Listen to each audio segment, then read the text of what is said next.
بعد الصلاة والسلام على سيدنا النبي محمد صلى الله عليه وسلم. دلوقتي انا هشرح مراجعة تانية ثانوي. في المراجعة دي انا هشرح كل تفصيلة في منهج تانية ثانوي، هشرح المنهج كامل relative clauses من اول، حتى كمان عندك الماضي التام والماضي البسيط تك ويتشن، حتى الافعال التقريرية من اول الست وحدات السكس يونتس هشرحهم بالكامل بكل تفصيل وبكل جزئية، حتى كمان هشرح واحل وتطبق معايا. المراجعة دي هتكون يعتبر شاملة منهج تانية ثانوي كامل، مش يخرج عنها الامتحان، وبرضه هتكون المراجعة دي مفيدة لطلاب ثانوية عامة لأن هي يعتبر نص منهج ثانوية عامة. أنا هبتدي من الآخر من أول وحدة الستة، هشرح فيها ضمائر الوصل. أول حاجة relative clauses اللي هي ضمائر الوصل relative pronouns، يعني أنت معاك who وwhom which where when وذات، دول relative clauses. relative clauses يعني ايه؟ relative clauses يعني ضمائر الوصل. دي ضمائر وصل، يعني تربط بدي جمله وكانت جمله، انت عايز تربط الجملتين دول مع بعض، الجملتين دول يبقوا جمله واحده. يعني مثلا علي is kind، علي طيب، حطيت نقطه، علي lives in Cairo، علي طيب، علي عايش في القاهره. دول جملتين مع بعض بينهم ايه مشترك؟ علي هنا، علي هو علي هنا، بتشيل علي الجمله الثانيه وتخلي دول حط منهم ضمير محدد على حسب اللي انت عايز تشيل مكانه، بدي عاقل تحط الجمله، تخلي الجملتين جمله واحده. يعني مثلا اقول لك كده علي is kind who lives in Cairo. اللي حصل هنا شلت الضمير علي، حطيت مكانه هو عشان هو عاقل، وحذفت النقطة خليتها جملة واحدة. دي فكرة أصلا ضمائر الوصل. أنا بقى هشرح ضمائر الوصل دول، هشرح كل نقطة فيهم وأفهمك يعني إيه relative clauses. أول حاجة الضمير هو، أنت شلت علي هنا صح؟ الجملة أصلا بتتكون من إيه؟ فاعل subject زائد verb زائد object صح؟ اللي هو بقى الجملة. عندك علي أدي الفاعل، بعدين الفعل، يعني هو شال مكان علي اللي هو عاقل، يبقى هو بتحل محل فاعل عاقل، وبعد هو جاي هنا ايه؟ فعل، يبقى اللي قبله كان فاعل، وانا طالما الكلام هنا عاقل حطيت مكانها كلمه هو. ما انت لازم تفهم كل واحد فيهم الجمله اصلا تكون الاساسي ايه، ولازم تفهم يعني ايه جمله معاك قدامك، عشان لما تيجي لك في جمله ملفوفه حواليك او جالها فيها حرف او فيها ضمير او فيها حاجه تبقى انت فاهم الجمله. انا مثلا لما اقول لك كده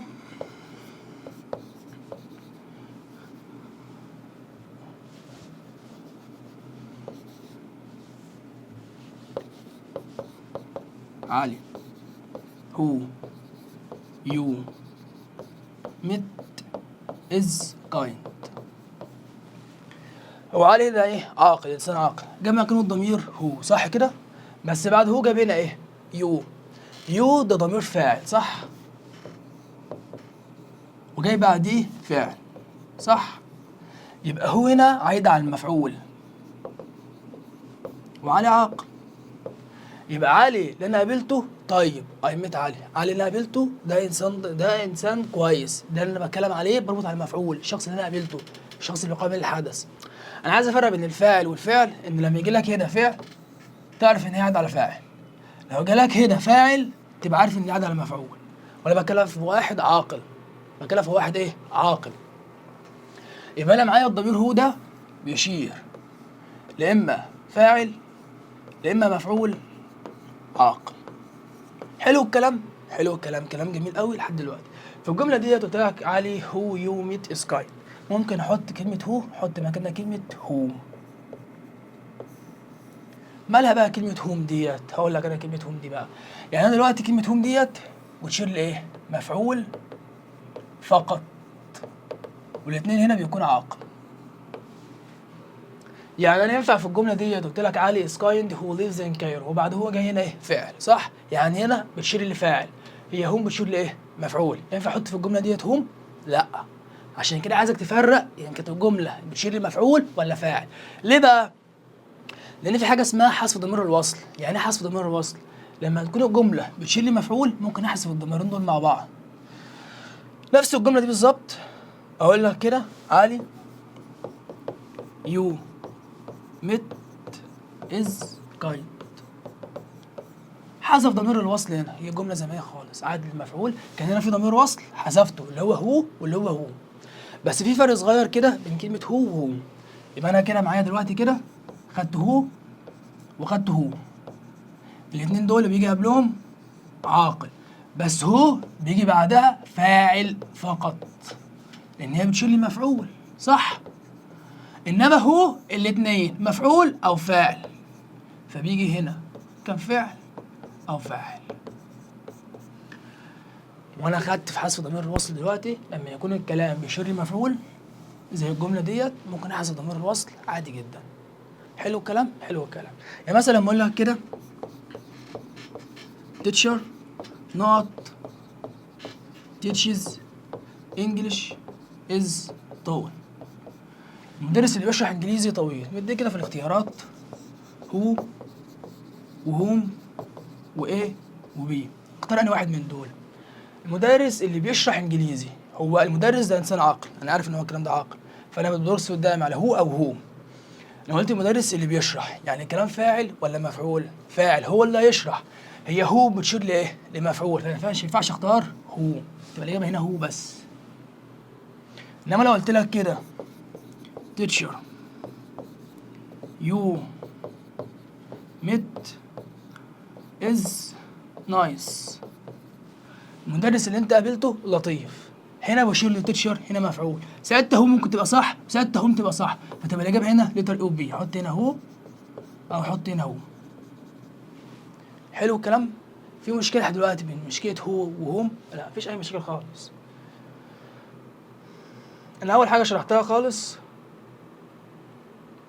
شرحت هوم وشرحت هوم، هشرح الضمير وتش ده له حكايته حكايه. ليه بقى حكايته حكايه؟ لان هو بيجي مع كل الحاجات اللي انا قلتها دي دلوقتي، بس بيكون معاه حرف جر، وبيجي معاه في سبيشال كيسز كده، ممكن يجي في وقت وساعات دلوقتي بضمير مفعول. يعني مثلا ممكن اقول لك اوجست ده شهر اغسطس، يعني ده وقت، انت عارف طبيعي انت ما انت بتراجع يبقى انا هجيب بوين، ممكن احط مكانها معاها ويتش لو جت كان مفعول. يعني ويتش دي لها حكايه كده هتعرفها دلوقتي.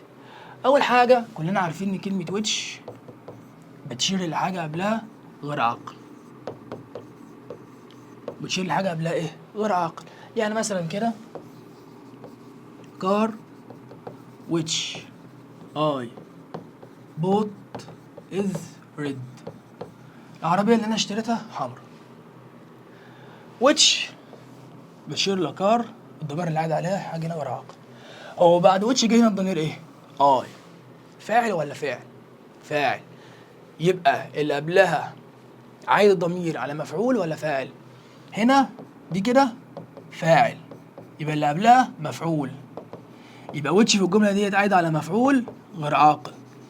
هو انت عامه انت مش هتفرق معاك ان كانت دي مفعول ولا فاعل، يعني انت بالنسبه في الحل الاختيارات مش هتفرق معاك، كانت دي غير عاقل فهتحط ويتش، ان كانت دي عاقل فقدامك لهو، لو قدامها فعل لو ما فيش فاعل حط هوم على طول.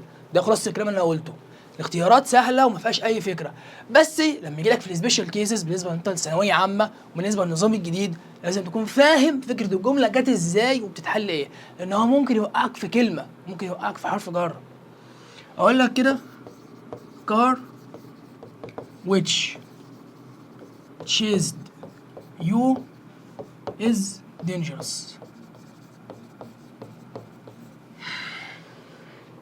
chase دي معناها يطارد على فكرة، جبتها ماضي. لا كار ايه؟ دوج.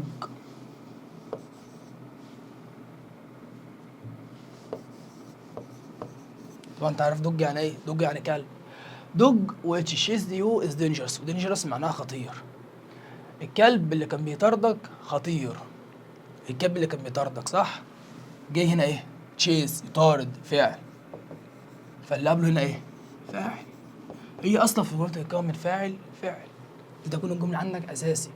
علشان انا في الجمله دي كده ممكن في الحاله ديت احذف ضمير الوصل خالص، زي ما حذفت هو وهوم في المثال اللي انا كاتبه من شويه بتاع كلمه كايند، الراجل اللي انا قابلته طيب، حذفت الضمير هو وحذفت الضمير هوم. لما قلت لك كده car which I bought is red، العربيه اللي انا اشتريتها حمرا، ممكن اقول لك كده car I bought is red. في اختيار بيجي لها كده حطوه بيجي رخم كده اسمه نو وورد. نو وورد يعني معناها ولا كلمه، يعني ممكن تبقى الجمله دي كده صح وحط معاها ويتش، الاختيار ده ينفع والاختيار ده ينفع، ساعتها يبقى الاثنين صح، هتختار ايه وبي لو جالك في الاختيارات. عشان كده بفهمك يعني ايه فاعل ويعني ايه مفعول ويعني ايه حذف ضمير وصل لما يكون الكلام مفعول. جالك هنا يا عم فعل يبقى ده فاعل بس، مفيش اي مشكله خالص لحد دلوقتي. يعني كلمه دلوقتي انا خدت دلوقتي الخص لك كل اللي انا قلته.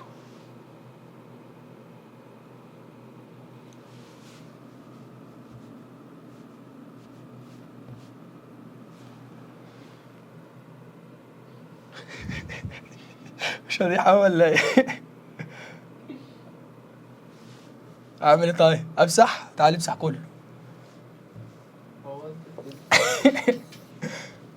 بس كده يا عم.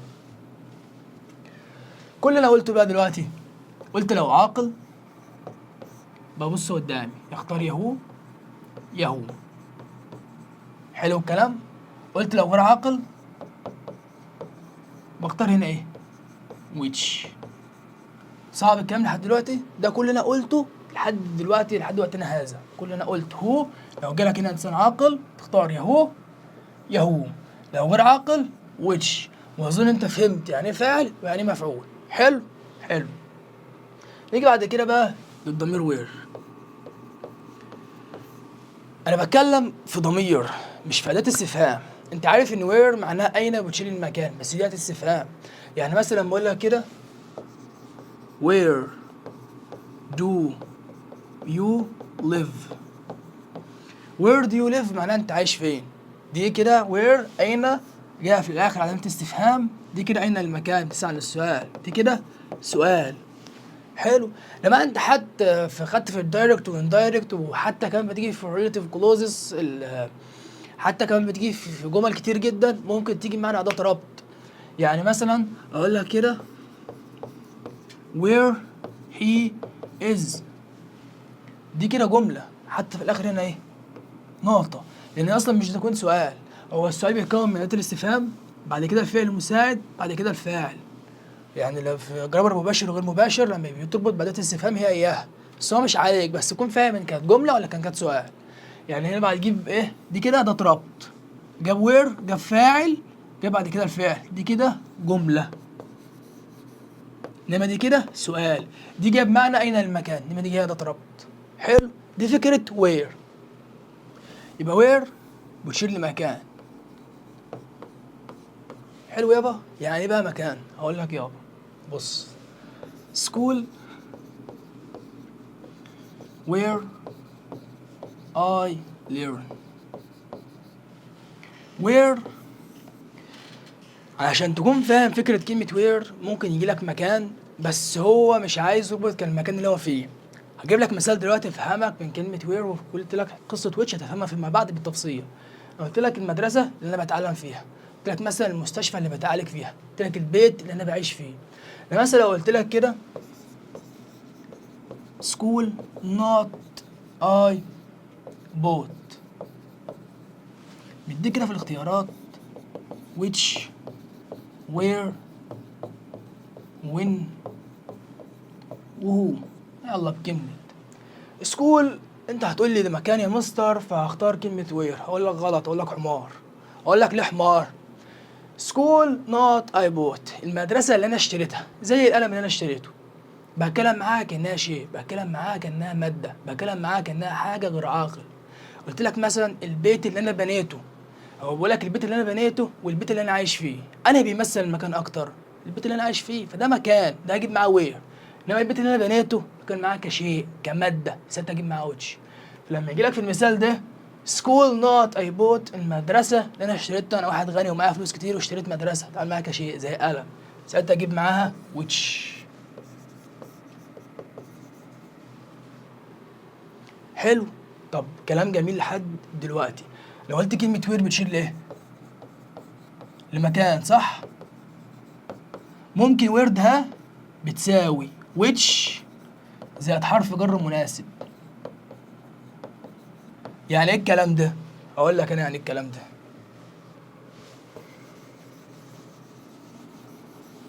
في المثال المكتوب قدامك دلوقتي اما قال لك ايه؟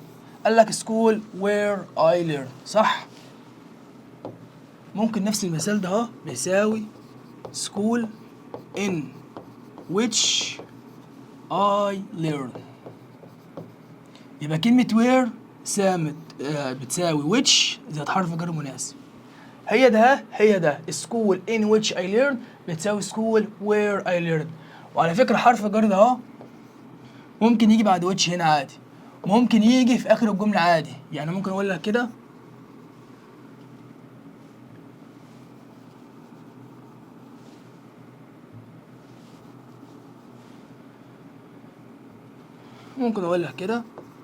school which I learn in. حرف الجر جاي فين؟ في آخر الجملة. حرف الجر جاي فين؟ في آخر الجملة. فأنا اخترت الضمير هنا إيه؟ which، ما اخترتش where. يبقى أنا دلوقتي قلت كلمة where بتشيل لي مكان، صح؟ وقلت where بتساوي which زائد حرف جر مناسب، صح؟ يعني أنا قلت لك دلوقتي كلمة which جت مع المكان لما تعمل معاها كشيء، وقلت لك إن which بتساوي حرف زائد حرف جر مناسب بتساوي كلمة where. دي قصة which لها قصة وسيناريو كبير لازم تعرفه. هكتب مثال دلوقتي شوف هتعرفه ولا لأ.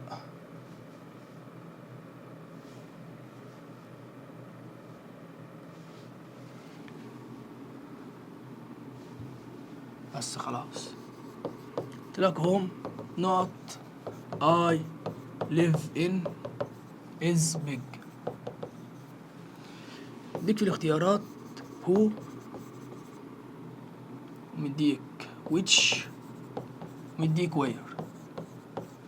انت هتفكر على which او هتفكر على where.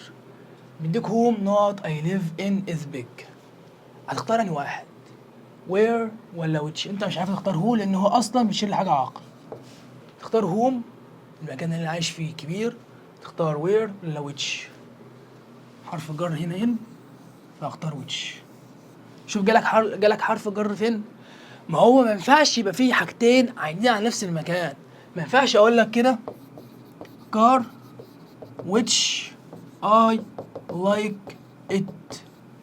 ما ينفعش يبقى which عايد على كار، وما ينفعش it عايد على كار. انا هجيب اتنين ضمير، ما انا جبت which اصلا عشان احذف الضمير it ده.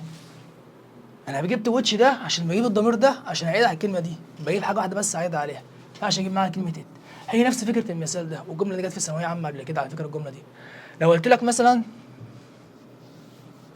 home، خلينا نجرب الازرق شويه كده. home not I like. قلت لك كده home I live. بيديك في الاختيارات where ويديك which. انت تختار where او which اصلا، ويديك هو. اختار انا واحد من دول. home I like home I live، البيت اللي انا بحبه والبيت اللي انا عايش فيه. انا هيبقى where وهنا هيبقى هنا which. تقول اختار دي which على طول، وهتختار دي ايه where. طب انا لو شغلت دماغي وحبيت استنصح عليك وحطيت ضمير هنا اسمه ان حرف جر، يبقى اختار هنا ايه؟ عشان الورد ها مش تنفع عشان هنا في ضمير حرف جر، فاختار هنا ويتش. كلام جميل لحد دلوقتي، كلام جميل خالص، انا مش شايف فيه اي مشكله لحد دلوقتي. يبقى انت كده فهمت ان كلمه، خدت في الاول حاجه، خدت كلمه هو، خدت هوم، خدت وير، خدت ويتش. هناخد الضمير وين. انت عارف ان معانا متى مشير للوقت صح؟ لا بتجيب لي وقت.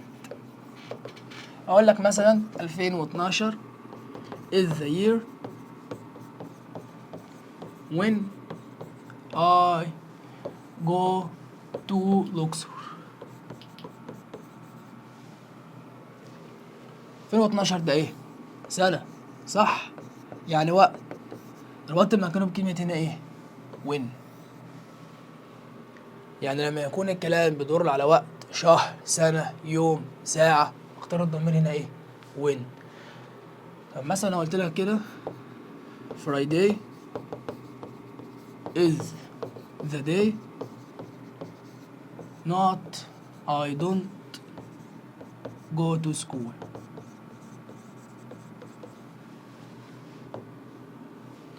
طلع كده when which where. تختار انا واحد من دول. Friday وقت هتختار when. حلو. انت قلت لي يا مستر which تيجي مع حاجات كتير جدا، وقلت لي في اول شرح ان هي بتيجي مع الوقت. ايوه انا عارف انت مركز ومصحصح معايا، فركز عشان انا ايه اعرف اركز معاك. طب انا امتى اختار which مع الوقت؟ انت قلت لي where، انت قلت لي which امتى اسويها مع كلمه where؟ لما كان يجي معاها حرف ايه جر مناسب. يعني لما جبت لك المثال بتاع كلمه home او كلمه school، قلت لك where بتساوي in which، او which ده حرف جر مناسب، ممكن يبقى on ممكن يبقى at ممكن يبقى حرف جر. حلو. هي نفس الفكره ده. هاي قلت لك ان when هتساوي which زائد حرف جر مناسب. وانت عارف يعني ايه حرف جر مناسب؟ انت عارف يعني ايه حرف جر مناسب؟ يعني انت عارف مثلا ان ما ينفعش يقول لك مثلا هنا year حط معاه هنا at، الجمله دي كده غلط. ما يجيلكش مثلا Friday وحط معاه ان، كده غلط. حرف جر مناسب انت عارف ان ايام الاسبوع بيجي معاه on، عارف ان الشهور والسنين بيجي معاه ان، عارف ان الساعات بيجي معاه at. فانت المفروض مذاكر جرامر حروف الجر عشان بشوف هو مرتبط بيه هنا. الانجليزي تراكمي والانجليزي لغه، كل حاجه مرتبطه ببعض. طب انا فرايداي ايام الاسبوع حرف الجر بتاعه on، يعني هي نفس الجمله دي ممكن اقول لك هنا on which، او اقول لك when. دي صح ودي صح، بس في ملحوظه صغيره مهمه جدا جدا او انت لازم تعرفها. ايه هي بقى؟ ايه هي؟ هقول لك انا. انت قلت لي ان which زائد حرف جر مناسب بتساوي where بتساوي when، صح؟ معنى كده ان انا لو لقيت حرف جر هنا في الجمله، لو لقيت حرف جر هنا في الجمله مش هينفع اختار مع where ولا which. ازاي الكلام ده؟ هقول لك مثلا January is the month in not we travel abroad. بديك في الاختيارات كده where when which وذات. اختار انا واحد من دول. جانيوري وقت شهر، يعني كلمة when صح وكلمة which صح لو معاها حرف الجر. بس هل ينفع انا اختار في الجملة دي ينفع اختار كلمة when؟ ما ينفعش، عشان هنا في حرف جر. طالما في حرف جر في الجملة دي قدامي انا ما افكرش في كلمة where ولا كلمة when ابدا ابدا ابدا. الحاجة الوحيدة اللي بتيجي مع ضمائر الوصل خلاصة يعني انت معاك هنا حرف جر ومديك بعدها نقط، هتفكر في حاجتين بس، يا ويتش. المهم طالما في حرف جر هنا كده يبقى انا ببص على حاجتين، يا ويتش يا هو، غير كده ما افكرش. يعني انا في حرف جر في الجمله، دي ما بتجيش مع حرف جر ودي ما بتجيش مع حرف جر ودي ما بتجيش مع حرف الجر، حتى لو انا مش فاهم الجمله، حتى لو انا ما قريتهاش. بالنسبه للجرامر ده عايز فكره، عارف الفكره هتعرف تحل حتى لو انت ترجمت. هنا في حرف جر، في حرف جر قدامي في الجمله، الحاجات دي كلها ما بتجيش مع حرف الجر، يا هوم يا ويتش. وهوم بجيبها في حاله واحده بس شرحتها في اول الفيديو، لما يكون هنا في عاقل. واظن جنيوري ده مش عاقل فاخترت ويتش، ومش مديك اصلا هوم في الاختيارات. تمام نيجي بعد كده للضمير هوز. هوز لما انت تسال على اداه الاستفهام معناها لمن، يعني كلمه هوز دي بتشير للملكيه. انت عارف يعني ايه ملكيه؟ اللي هي ابوستروف اس. مثلا اقول لك كده علي، حط ابوستروف علي's بن، قلم علي، دي كده ملكيه. اقول لك كده مثلا ماي بن، قلمي، ده كده ملكيه، ده كده ضمير ملكيه. فانا بشيل ضمير الملكيه ده واحط مكاننا كلمه هوز. هوز دي بتشير للملكيه. يعني مثلا كده اقول لك علي whose eyes are blue is my cousin. مينفعش احط هنا ماي. از كازن.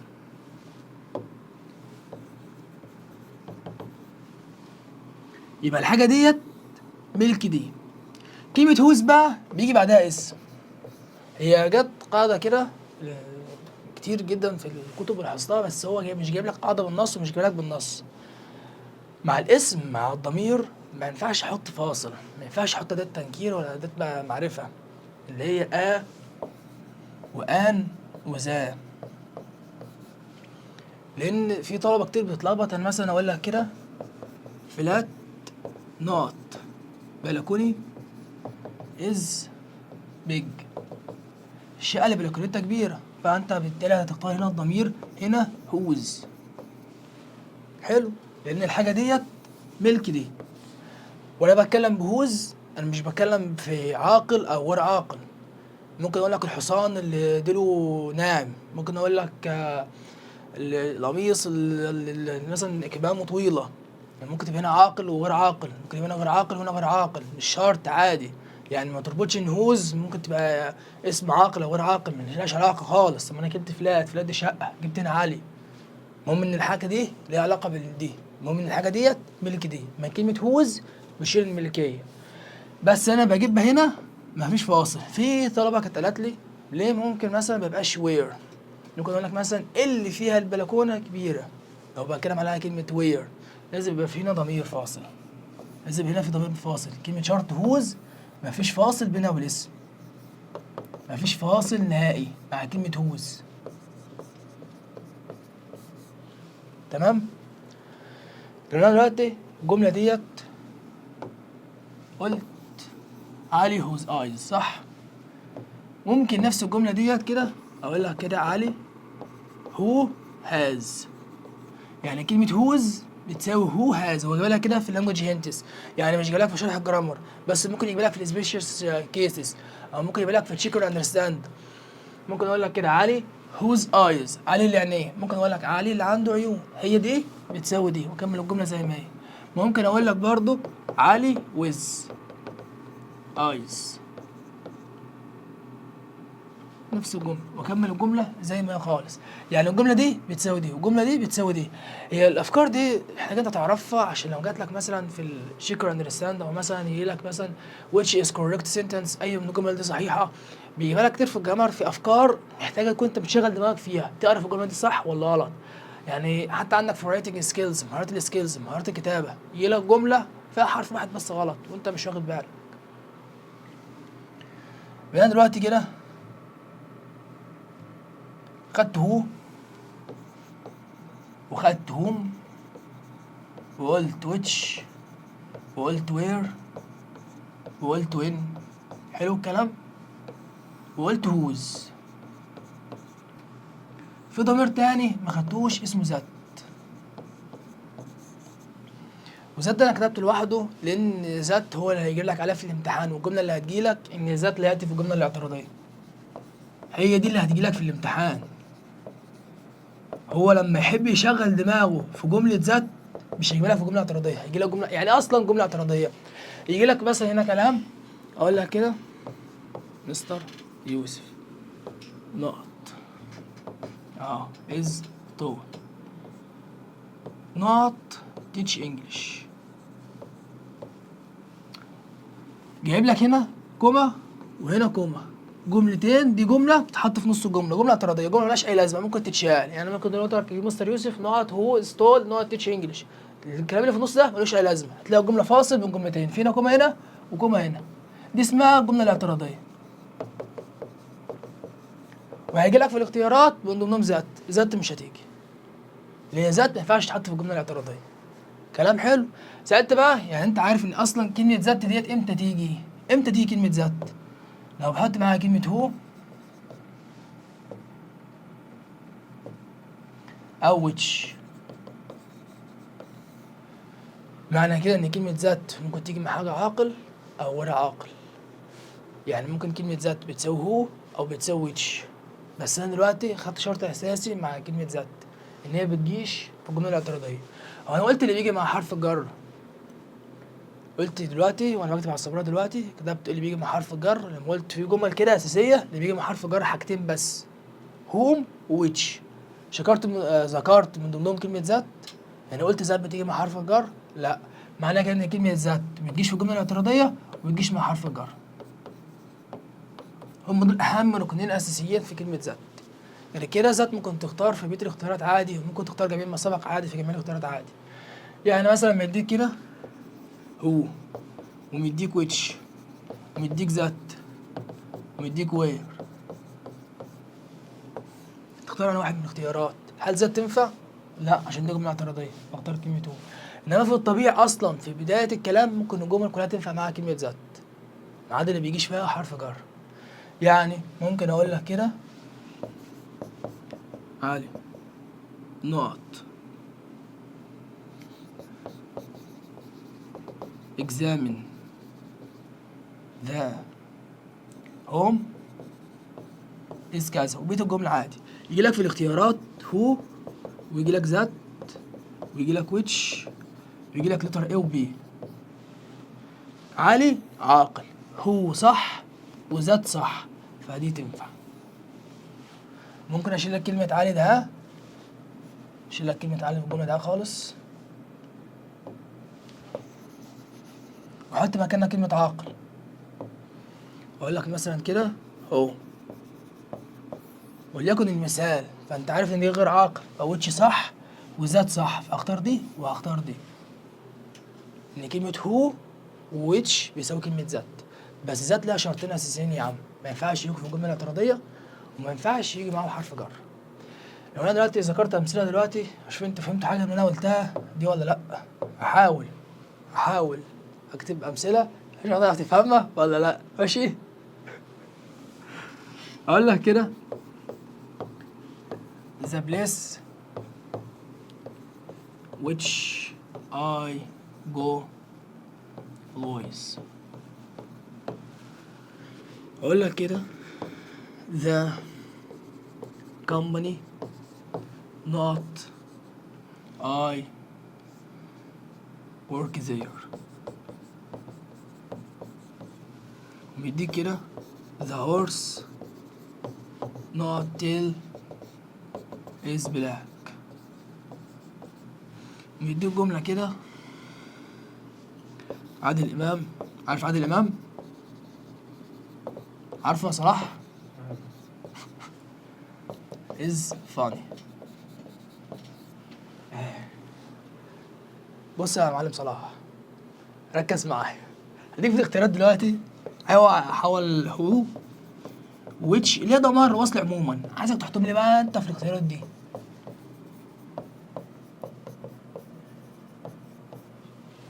who which where when that the place I go always.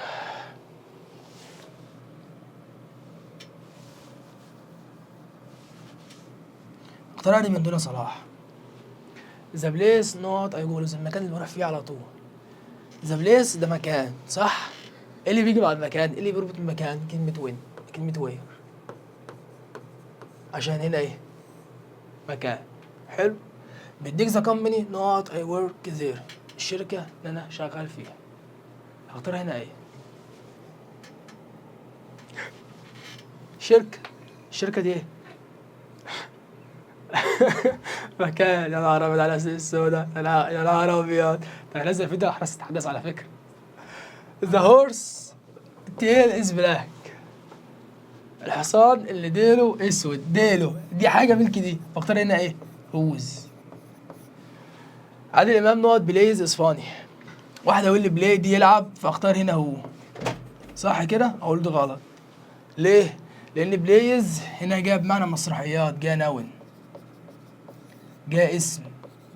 بلاي في بعض الكلمات عندك ممكن تيجي بفعل وممكن تيجي بمعنى اسم. يعني كلمة فيزيت، فيزيت معناها يزور صح؟ وليها معنى تاني زيارة. فهنا انا ما ينفعش يجي فعلين ورا بعض، ما ينفعش اقول لك بلايز از، ما ينفعش يلعب فاني، هو يلعب دي كده فعل وراه فعل، فمش تنفع. فهنا المسرحيات، ده لما كلام انت حمار مش فاهم حاجه بتكلم يعني. فبلايز از فن، المسرحيات مضحكه، فالمسرحيات مضحكه يجي معاها كلمه ووز. وبتيجي كلمة اكتس، ممكن تبقى ادوار مثلا، تبقى رولز. معاك مثلا كلمة فيزيتس، معاك كلمة ستيز، ممكن تيجي معانا يقوم او اقامة. في كلمات كتير جدا ممكن تيجي معانا اسم وتيجي معانا فعل. انا لو اجيب بعدها فعل فانا بقى عارف ان دي اسم. حلو. ده كده ملخص ضمائر الوصل. لو انا هشرح الضمير اللي بعده اللي هو التاك كويشن، اللي هو السؤال المزيل. التاك كويشن احنا قلنا هو سؤال تجاوب عليه بيس او نو، اللي هو بمعنى اليس كذلك. يعني مثلا اقول لك كده احمد is tall isn't he. ايه اللي حصل هنا في الجملة ديت؟ جاب هنا فعل مساعد is، جاب الناحية التانية عكسه isn't. احمد ده انسان عاقل، جاب معاه هنا ضمير عايد عليه، جاب ضمير فاعل، يعني جاب فعل عكس الموجود في الجملة. يعني لو كان هنا منفي هيبقى هنا مثبت. ده كده تكوين السؤال المزيل، ده كده تكوين السؤال المزيل بمعنى أليس كذلك، وإجابته بيس أو نو. في ملاحظات في الرايتنج سكيلز تعرفها. إيه هي الملاحظات ديت؟ إن هنا isn't جاء مختصرة، جاء كلمة واحدة. يعني إيه جاء كلمة واحدة؟ يعني في المثال اللي فوق ده ما ينفعش أقول لك أحمد is tall is not he. كده الجملة دي غلط، لأن هنا جاية is لوحدها وجاية not لوحدها، ولازم يكون الضمير كلمة واحدة، لازم يكون الفعل المساعد كلمة واحدة. انتوا اعذروني لو كلمات قلتها غلط، اعذروني لو في مثلا اتوترت ولا حاجة، أصل أنا أول مرة أشرح على سمارت الصراحة، فأكيد في توتر، ممكن مثلا اتلخبطت في كلمة ولا حاجة، ففي شيء طبيعي إن يكون في توتر. بس أنت حاول تركز في الشرح وتركز في الكلام اللي أنا بقوله. تمام؟ أحمد is tall is not he. أنا ما ينفعش أقول هنا is not، هنا جاي منفصل. أنا قلت الفعل المساعد بيجي كلمة واحدة، وقلت بيجي هنا ضمير. يعني ما ينفعش في نفس الجملة ديت أقول لك كده أحمد is tall isn't أحمد. الجملة دي غلط. ليه بقى؟ لأن هو عايز مكان أحمد هنا جاي ضمير، فأشيل كلمة أحمد ديت وأخليها هي. لو مديني هنا سعاد خليه شي، لو مديني هنا جمع خليها هنا زي، لو مديني هنا غير عاقل خليها هنا ات. دي كده تكوين السؤال المزيل. انت بقى لو فاهم تكوين الجمله الاساسيه عندك الجمله الخبريه هتعرف تحل السؤال المزيل بكل سهوله. انا قلت بيجي هنا فعل مساعد ايه؟ عكس الموجود في الجمله، صح؟ يعني لما يديك دلوقتي يقول لك she plays well not she، بيديك في الاختيارات don't و doesn't و didn't. هو هنا في الجملة دي في فعل مساعد؟ لا. فأنت أصلا عارف إن لما مفيش فعل مساعد في الجملة أنا بجيب فعل مساعد من بره، بجيب يا دو يا داز يا ديد. إيه قصة دو داز وديد دي؟ دو وداز وديد، دو وداز دول بيجي بعدهم انفينيتيف، بيجي بعدهم المصدر، ودو وداز دول بيجوا في الجملة المضارع، ودو بتيجي مع الفعل الجمع، وداز مع الفعل المفرد. انما ديد بتيجي في الجمله الماضي. ديد بتيجي فين؟ في الجمله الماضي. وقلت بعد دو وداز وديد الثلاث كلمات دول بيجي بعدهم مصدر انفينيتيف، يعني تصريف اول الفعل، يعني الفعل بدون اي اضافات، يعني الفعل مش بيجي معاه اي حاجه. انا مديك في الجمله دلوقتي شي بلايز ويل، هي بتلعب كويس. انا عايز اجيب فعل مساعد هنا منفي عكس اللي موجود في الجمله. يعني انا هبص على دو ولا داز ولا ديد. هنا الجمله ماضي ولا مضارع؟ مضارع. يعني ينفع اختار ديد؟ لا، عشان ديد بتيجي في الماضي. يعني بص على دو يا داز. شي معناها هي، يعني مفرد، يعني هجيب داز صح، وهجيبه منفي هيبقى هنا دازنت. طب نفس المثال لو انا شلت كده اس دي خالص كده وقلت بلايد، هختار انا في الاختيارات شي بلايد ويل. بلايد دي تصريف تاني، يعني الكلام ماضي. لما يكون الكلام ماضي هجيب did. يبقى هنا في الاختيارات هنا ايه؟ didn't. فهمت؟ حتة do و does و did لما يكونش فعل مساعد في الجملة بجيب فعل مرة، ده في الكلام الاتنين دول في زمنين، زمن المضارع البسيط وزمن الماضي البسيط. طب انا دلوقتي لو كتبت مثال دلوقتي قلت she has a car نقط. she has a car هي معاها عربية، هنا في ضمير هتحط الضمير زي ما هو she. طب انا عايز اجيب فعل مساعد منفي، طب ما هو مديك هنا has، حط هنا hasn't. غلط. ليه مش هحط هنا hasn't؟ لان has ديت جايه كفعل اساسي في الجملة، مفيش فعل مساعد. ركز معايا في الحتة دي. معاك الفيرب to have اللي هو has و have و had، دول حاجة اسمها الفيرب to have. بص يا حبيب قلبي، امتى يجوا كفعل مساعد؟ لو جه بعدهم past participle بي تصريف تالت للفعل اللي هو زمن المضارع التام والماضي التام، ممكن يبقى ماضي تام مستمر او مضارع تام مستمر عادي، المهم ان جاي بعدهم تصريف تالت، فدول كده جايين كفعل مساعد، ساعتها يبقى hasn't وhaven't وhadn't عادي. انما ده هنا جاي بعدهم اكار، كار ده عربية، يعني جاي بعدهم اسم ده، يعني هما كده جايين كفعل اساسي معنى يملك. هي معاها عربية، الجملة دي كده هاز دي كده بمعنى يملك، جاي فعل مساعد، فعل اساسي في الجملة مش فعل مساعد. يعني انت كده هتضطر تجيب فعل مساعد من بره، ترجع بقى يا دو يا داز يا ديد. ساعتها هتقول هنا ايه بقى؟ هتشيل هازنت دي خالص وتحط doesn't. هي دي الفكرة كلها بتاعت لما يجي لك كلمة هاز ويجي لك بعدها اسم، أو هاف وبعدها اسم، أو هاد وبعدها اسم، ساعتها هما دول جايين كفعل أساسي في الجملة. ساعتها أنت هتجيب فعل مساعد من بره، ساعتها هتجيب يا دو يا داز يا ديد. نفس الفكرة كلها، نفس الفكرة كلها بتاعت إيه بقى؟ بتاعت هاز تو وهاف تو وهاد تو.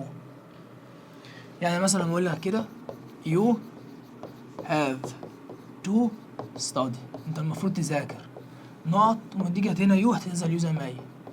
انا عايز اجيب بقى الفعل المساعد هنا you have to study، هي هنا have to جايه بمعنى ايه؟ يجب ان، يعني جايه كفعل اساسي في الجمله ولا جايه بمعنى فعل مساعد؟ جايه بمعنى فعل اساسي في الجمله، يعني كده اضطر اجيب فعل مساعد من بره.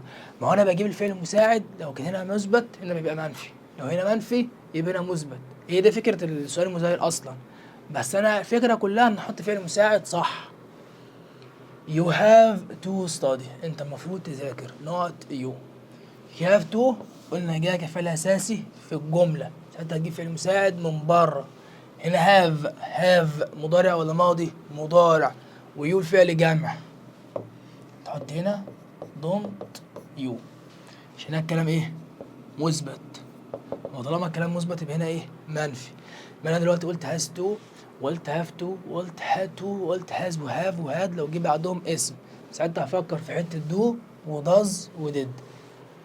طب ما علينا، هكتب جمله دلوقتي. خلاص يا عم مش عايزينك، شكرا. قلت دلوقتي she didn't write homework not. مديك في الاختيارات، هو مديك هيبقى هنا شيء، مديك did does do. سهلة خالص دي، سهلة خالص. ايه الفكرة بقى يا عم؟ هنا الفعل المساعد موجود قدامي اصلا، منفي ولا مثبت؟ منفي، بينزل الفعل المساعد هنا عكسه، طالما هنا منفي يبقى هنا مثبت، تنزل هنا did بس. هو اصلا لما كان بيجي لك، لما يجي لك كلام ماضي، يعني لما اقول لك كده she wrote، هي كتبت، هي اصلا اساسها did write، بس ده كانت في الانجليزي القديم. الانجليزي لما اتطور بقى يعني دي كانت بتيجي في صيغه التوكيد، عشان كده ما بيجيبهاش الا قليل، بس هي دي صح ودي صح، هي دي بتساوي دي، بس ما بيجيبهاش ومبيبقاش ليك في كتب خالص، مبقتش موجوده. هو بيعتمد دلوقتي على شي روت، يعني شي ديد رايت دي مش موجوده، مش عارف انا بمسح عليه. المهم لما قلت لك دلوقتي you have a villa. انت معاك عربية. not you. ديك في الاختيارات don't و doesn't و didn't و do و does. اختار انا واحد من دول. you have a villa. you have a villa. have معنى يملك، فعل اساسي في الجملة، فهضطر اجيب فعل مساعد من بره. هبص على do ولا does ولا did. قلت هنا كلام مضارع فعل جمع هجيب do. كلام جميل. طب هنا الفعل الجملة مثبتة ولا منفية؟ مثبتة. يبقى الفعل المساعد في السؤال المزيل بيكون ايه؟ منفي. يبقى اختار هنا ايه؟ don't. هي دي فكرة السؤال المزيل. السؤال المزيل بمعنى أليس كذلك. إجابته بيس أو نو عادي. مش عارف، حاسس إن التكييف شغال وحاسس إن الجو حر. ركزوا معايا ونوحد الواحد ونصلي على رسول الله. احنا كلنا بنسعى وكلنا بنحاول نحسن من مبتغانا ونوصل لهدفنا، ونحاول نكون حاجة كويسة في المجتمع ونفتخر بأنفسنا قدام نفسك، مش عشان خاطر حد، عشان خاطر نفسك. فأنت بتتعب وتجتهد عشان خاطر تحقق ذاتك، تكون أنت مين، أنت عايش ليه وبتعمل إيه في الدنيا دي. فاسعى واجتهد، خليك مبتغى عايش عشانه وهو السعي. نكمل فكرة. you have a villa not you. قلنا have دي جايب معنى في الأساسي في الجملة بمعنى يملك، فهقول هنا don't you. حلو. مش في دي أول فكرة عندك في السؤال المزيل. في فكرة برضو جت كده لما أقول لك كده she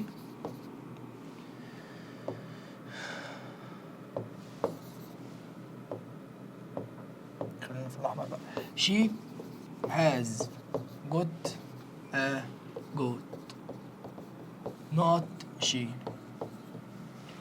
هي عندها معزة.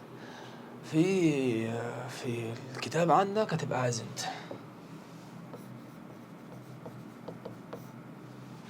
hasn't صح و doesn't صح. دي صح ودي صح، بس الشائع عندك والمطلق عندك كلمة hasn't. تمام؟ عشان لو لك في الاختيارات ما تتلخبطش. دي كده عندك معظم الافكار بتاعت دي اول فكره عندك بتاعت الفيرب تو دو، الفعل اللي بيجي بعدها اسم لو جت فعل اساسي، لو جت بمعنى فعل مساعد. طب انا معايا فكره تانية اللي هي مثلا she apostrophe s done homework not she. طب انا فين الفعل المساعد ان مديني apostrophe s؟ طب انا apostrophe s ديت هيقول لي هنا isn't، يعني is دي apostrophe s اختصارها is صح؟ فاحط هنا isn't. اقول لك الكلام غلط. ليه بقى؟ لان apostrophe s ده يا حبيب قلبي ممكن تبقى has، ممكن تبقى is، ممكن تبقى has، وممكن تبقى ايه؟ is. طب انا امتى اعرف ان كانت دي has ولا امتى is؟ لو جالك تصريف تالت بعدها تعرف ان دي has، زي ما جالك في الجمله هنا done تصريف تالت، فهنا ايه؟ has، هنا hasn't. طب امتى اعرف بقى ان هي is؟ بص، لو جالك verb ing، لو جالك ممكن يبقى حرف جر وبعديه اسم بعديه مكان، ممكن يبقى هنا اس. الحالة الوحيدة اللي بيجي بعد از تصريف تالت هي المبني المجهول في حالة الباسيف. طب يعني ايه باسيف اصلا؟ يعني هنا في اول الجملة هنا ايه؟ شي يعني هي، يعني الفاعل subject، يعني الجملة اكتف والجملة مش باسيف. يعني طالما الجملة اكتف وجاي بعدها تصريف تالت فده بصرف اس يعني هاز. طب لو كانت الجملة بقى اوبجكت، كانت الجملة مبني المجهول، طالما مش مديك هتخش نفسك في قصة تانية تماما. لو كانت هنا مبني المجهول، يعني مثلا لما اقول لك في الجملة دي لو عايز تحول المجهول هتقول homework store of s been written. homework store of s written. دي كده الجملتين دول مجهول، بس دي كده is ودي has، عشان جاي بعد has جاي been. دي افكار جرامر عندك تكون انت عارفها، يعني بالنسبه انت كملم المنهج. دي كده has been written تصريف تالت، دي كده اللي هي الماضي التام المجهول. انت انت عندك ده كده مضارع تام مجهول، اسف. شيل كده الماضي كده خليها ماضي. حاضر الله يا رب.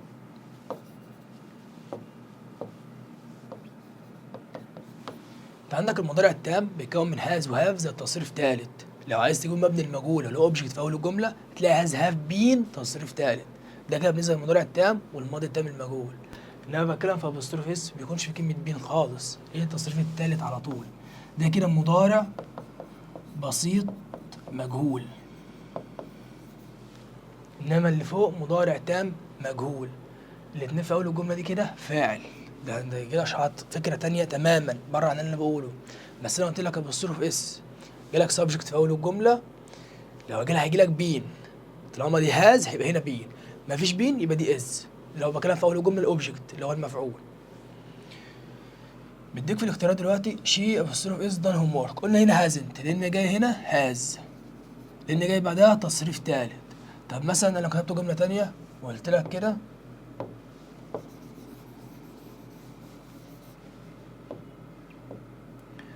كده دلوقتي شي ابوستروف اس making tea not she. فابوستروف اس هنا جاي بعدها هنا ايه؟ الفيرب انرجي. طالما جاي الفيرب انرجي يبقى دي ايه؟ از. يبقى دي ايه؟ از. طالما از مثبتها يبقى هنا ايه؟ ازنت. يبقى انا لما يجي لي ابوستروف اس ابدا افكر في الاول كانت دي هاز ولا دي هاد؟ دي هاز ولا دي از؟ فلو هاز يبقى هنا هازنت، لو هنا از يبقى هنا ازنت. كلام حلو؟ كلام حلو. دي اول فكره عندي. معايا فكره تانية برضو اللي هي فكره ابوستروف دي. ابوستروف دي مهاش مش قصه يعني. ابوستروف دي ممكن تبقى ود، ممكن تبقى هاد. بص، في عندك مصطلحات لازم تكون انت عارفها زي كلمه وود رازر، الافضل لك. في مصطلح عندك لازم تعرفه زي كلمه هاد بيتر، الافضل لك. هاد بيتر من الافضل لك. ممكن تيجي كلمة هاد لوحدها دي كده ويجي بعدها تصريف تالت. اقول لك مثلا هاد جان تو كايرو. فكلمة هاد ديت ممكن انا قلت مش عارف ان كانت وود ولا هاد. بص، لو قلت لك دلوقتي شي ابوستروف دي بلاي تنس، وقلت لك دلوقتي شي ابوستروف دي بلايد تنس، اختار انا واحد من دول. انا معايا دلوقتي دي هي دي. طب دي انهي واحده؟ دي هاد ولا وود؟ هي لو كانت كلمه وود اصلا هيجي بعدها مصدر. يعني دلوقتي انا عارف ان لو بصرف دي بتساوي كلمه وود هيجي بعدها ايه؟ مصدر. يعني لو كان هنا مصدر تبقى بصرف دي كلمه وود. وعارف ان في مصطلح على بعضه اسمه هاد بيتر. هي وود رازر ما بتجيش في اختصارات. لو جالك وود رازر او وود رازر، لو جات لك هنا كلمة رازر يبقى انت عارف ان دي كلمة ايه؟ وود. فهنا جاي لك هنا ايه؟ بلاي. بلاي دي يعني ايه؟ مصدر. فبالصروف دي هنا ايه؟ وود. شي وود بلاي تنس، هتبقى الناحية التانية وود انت شي.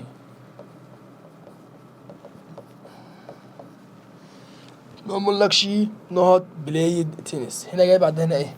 تصريف تالت. انت واخد الماضي التام اصلا بيتكون من هاد زائد تصريف تالت، فديت هاد تبين هاد انت شي.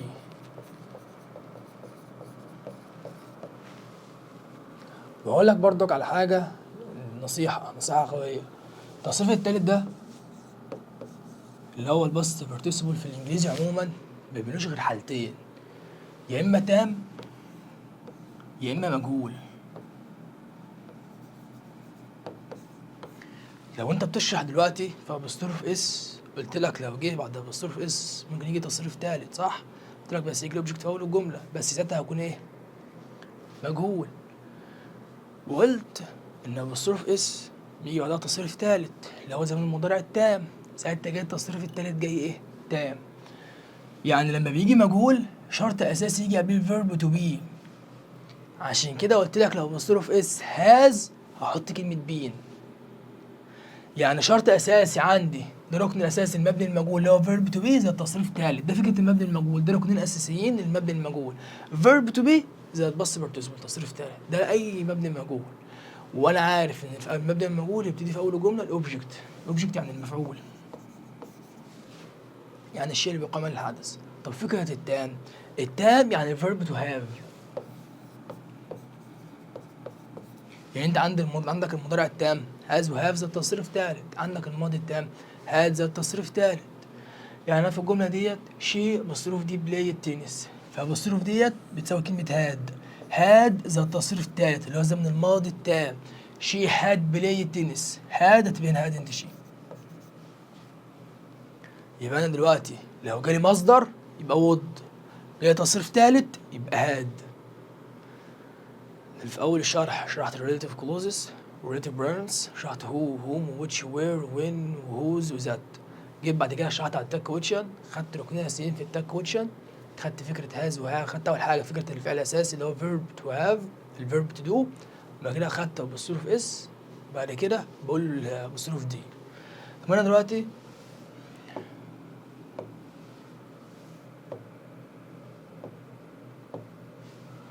دلوقتي لو بقول you hadn't done homework not you، اختار فعل مساعد هنا ايه من غير ما اكتب اختيارات، انا مديني فعل مساعد موجود في الجمله، والفعل المساعد هنا منفي يبقى الناحيه التانيه مثبت، وده فعل مساعد مش فعل اساسي. طب انا لو قلت you had homework، قلت كده you had homework،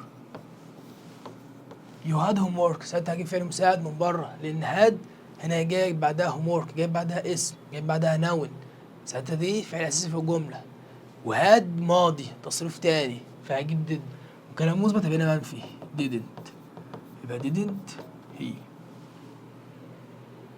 شايف الفرق بين دي والفرق بين دي؟ حاجه بسيطه خالص done. بس فانا دلوقتي لو قلت لها كده she instead of دي listen to music not she، اختار هنا فعل مساعد هنا ايه؟ هنا مدينا بالصروف دي جاي بعدها listen، listen يعني infinitive يعني مصدر، يعني تصريف اول للفعل، هيبقى انا هاد؟ لا يبقى انا would. وفي مصطلح عندي على بعضه اسمه كده you not better، لان نوع would بصروف دي better دي اللي هي had better اللي هي من الافضل لك، فهنا بصروف دي اللي هي كلمة ايه؟ had، من الناحية التانية هاد. انما لو كانت رازر، لو قلت لك كده بصروف دي رازر، فساعتها بقينا كلمة ايه؟ would، يبقى الناحية التانية wouldn't.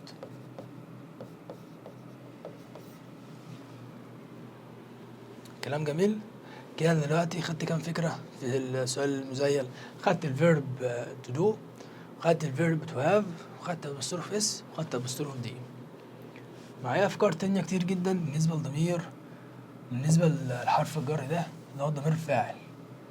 ايه هي الأفكار دي؟ بص يا عم، لما أقول لك كده someone wears blue skirt not، وقلت لك كده someone wears clothes not، وقلت لك كده something I want to do، بلاش بقى I want to do دي.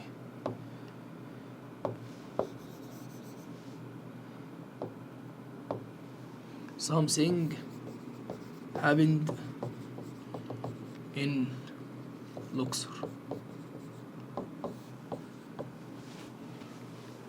بص يا حبيب قلبي، someone wears blue skirts، شخص ما يرتدي جيبة، شخص ما، أنا مش عارف أنت الأول دلوقتي. تعال نجيب أول حاجة حتة الفعل المساعد. أنا عندي هنا فعل مساعد في الجملة وعندي ضمير فاعل، تعال نجرب الأزرق كده هو انا عندي فعل مساعد هنا وعندي ضمير فاعل. هبتدي باول جزئيه اللي هو الفعل المساعد. someone wears blue jacket. هنا مفيش في الجمله ديت فعل مساعد، هجيب فعل مساعد من بره. هنا الفعل اخره هنا ايه؟ اس، يعني الكلام مضارع، تصريف اول للفعل، يعني الفعل هنا مفرد. طالما الفعل مفرد وكلام مضارع هجيب does، كلام هنا مثبت هيبقى هنا doesn't. طب انا دلوقتي مش عارف ان كان ده واحد ولا واحده، معرفش ان كان مذكر ولا انثى، يعني مش هعرف اقول هي ولا اقول شي. طب اقول زي؟ انا لو معايا الفاعل لو انا مش عارفه احط زي. طب لو الفاعل انا كنت عارف ان في جمله داله عليه ان هو واد او بنت، ازاي؟ لما قال لك someone wears blue skirt، تعال نترجم جمله كده: شخص ما يرتدي جيبه زرقاء. ومين اللي بيلبس الجيب؟ البنات. يعني الجمله داله على someone، داله على ايه؟ على واحده. يعني ينفع اقول هنا هي ولا اقول هنا شي؟ شي. انما بقى انا لو مش عارف زي الجمله اللي تحت someone wears clothes، شخص ما يرتدي هدوم، انا مش عارف بقى ان كان لابس، ان كان مش عارف الجمله دي عايده على واد ولا بنت، مذكر ولا مؤنث، يعني أنا مش عارف احط هي ولا شي، بحط زي. ونفس الجمله اللي فوق هيبقى doesn't زي. يعني انا لما يجيلي الفاعل اللي في اول الجمله انا مش عارف ان كان مذكر ولا مؤنث بحط زي. طب انا دلوقتي لو قلت لك كده someone with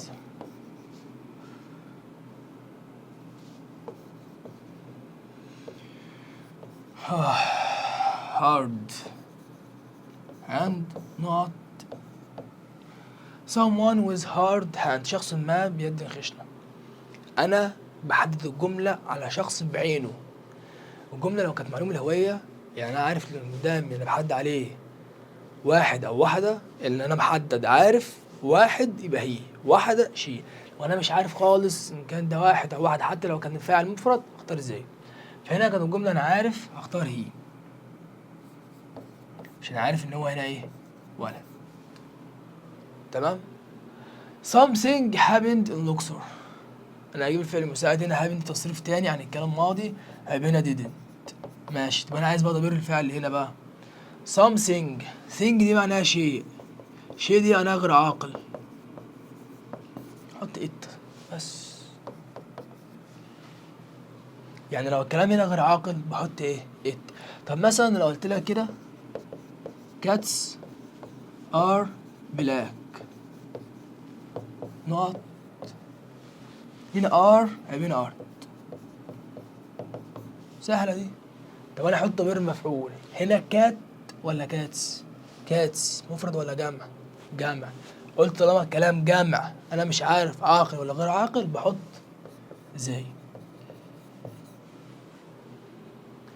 انما هنا عشان الكلام كان مفرد حطيت. هي دي فكرة، ده كده ملخص فكرة ضمير الفاعل اللي بيجي لي هنا في الجملة بس. طب انا بقى لو دخلت فكرة تانية قلت لك مثلا this و that، قلت لك كده this is my sister، قلت لك كده this is my book، قلت لك كده these او those وحطيت بيجي بعضهم are، قلت لك these او those are، هنا books وهنا مثلا family.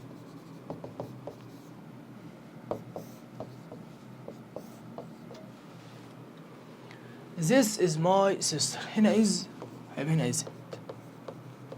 طب انا احط ضمير فاعل هنا is هيبقى هنا isn't، هنا are هيبقى هنا aren't، هنا are هيبقى هنا aren't. ده خلصت حتة الفعل المساعد ده موجودة، خلصت. انا بالنسبة بقى عايز بقى ضمير الفاعل. هو بيقول لك this is my sister، sister دي اختي، انا عارف واحدة فاحط هنا ايه؟ she. This is my book، book ده ايه؟ كتاب غير عاقل، حط هنا it. حوار سهل جدا. لو قلت these او those كلام جامع عاقل غير عاقل بحط زي. بس هي دي الفكره كلها اللي عندنا اعرفها بالنسبه للضمير، بس شرط يجي ضمير. هي بس الفكره اللي انا اعرف انه شرط يجي ضمير. جالي عاقل واحد احط ايه؟ عاقل يعني حاجات ضمائر اللي انت عارفها، ايه بتاع غير عاقل، الضمائر الحاجات الاساسيه اللي انت عارفها بس بيجيلك بطريقه غير مباشره.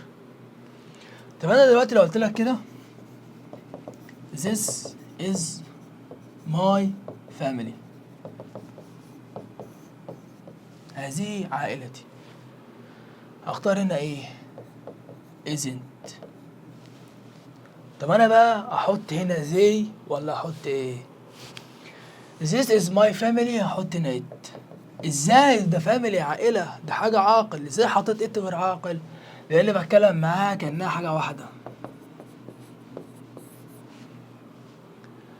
بالنسبه لضمائر الوصل، الجمله اللي لسه شارحها دلوقتي من شويه،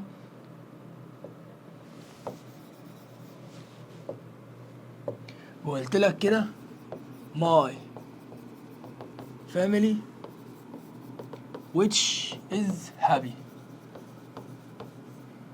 انا في الجمله ديت ما ينفعش اختار هو، لو اخترت هو غلط. ليه بقى؟ هي العيله تكون من اب وام وولاد، مفرد ولا جمع؟ جمع.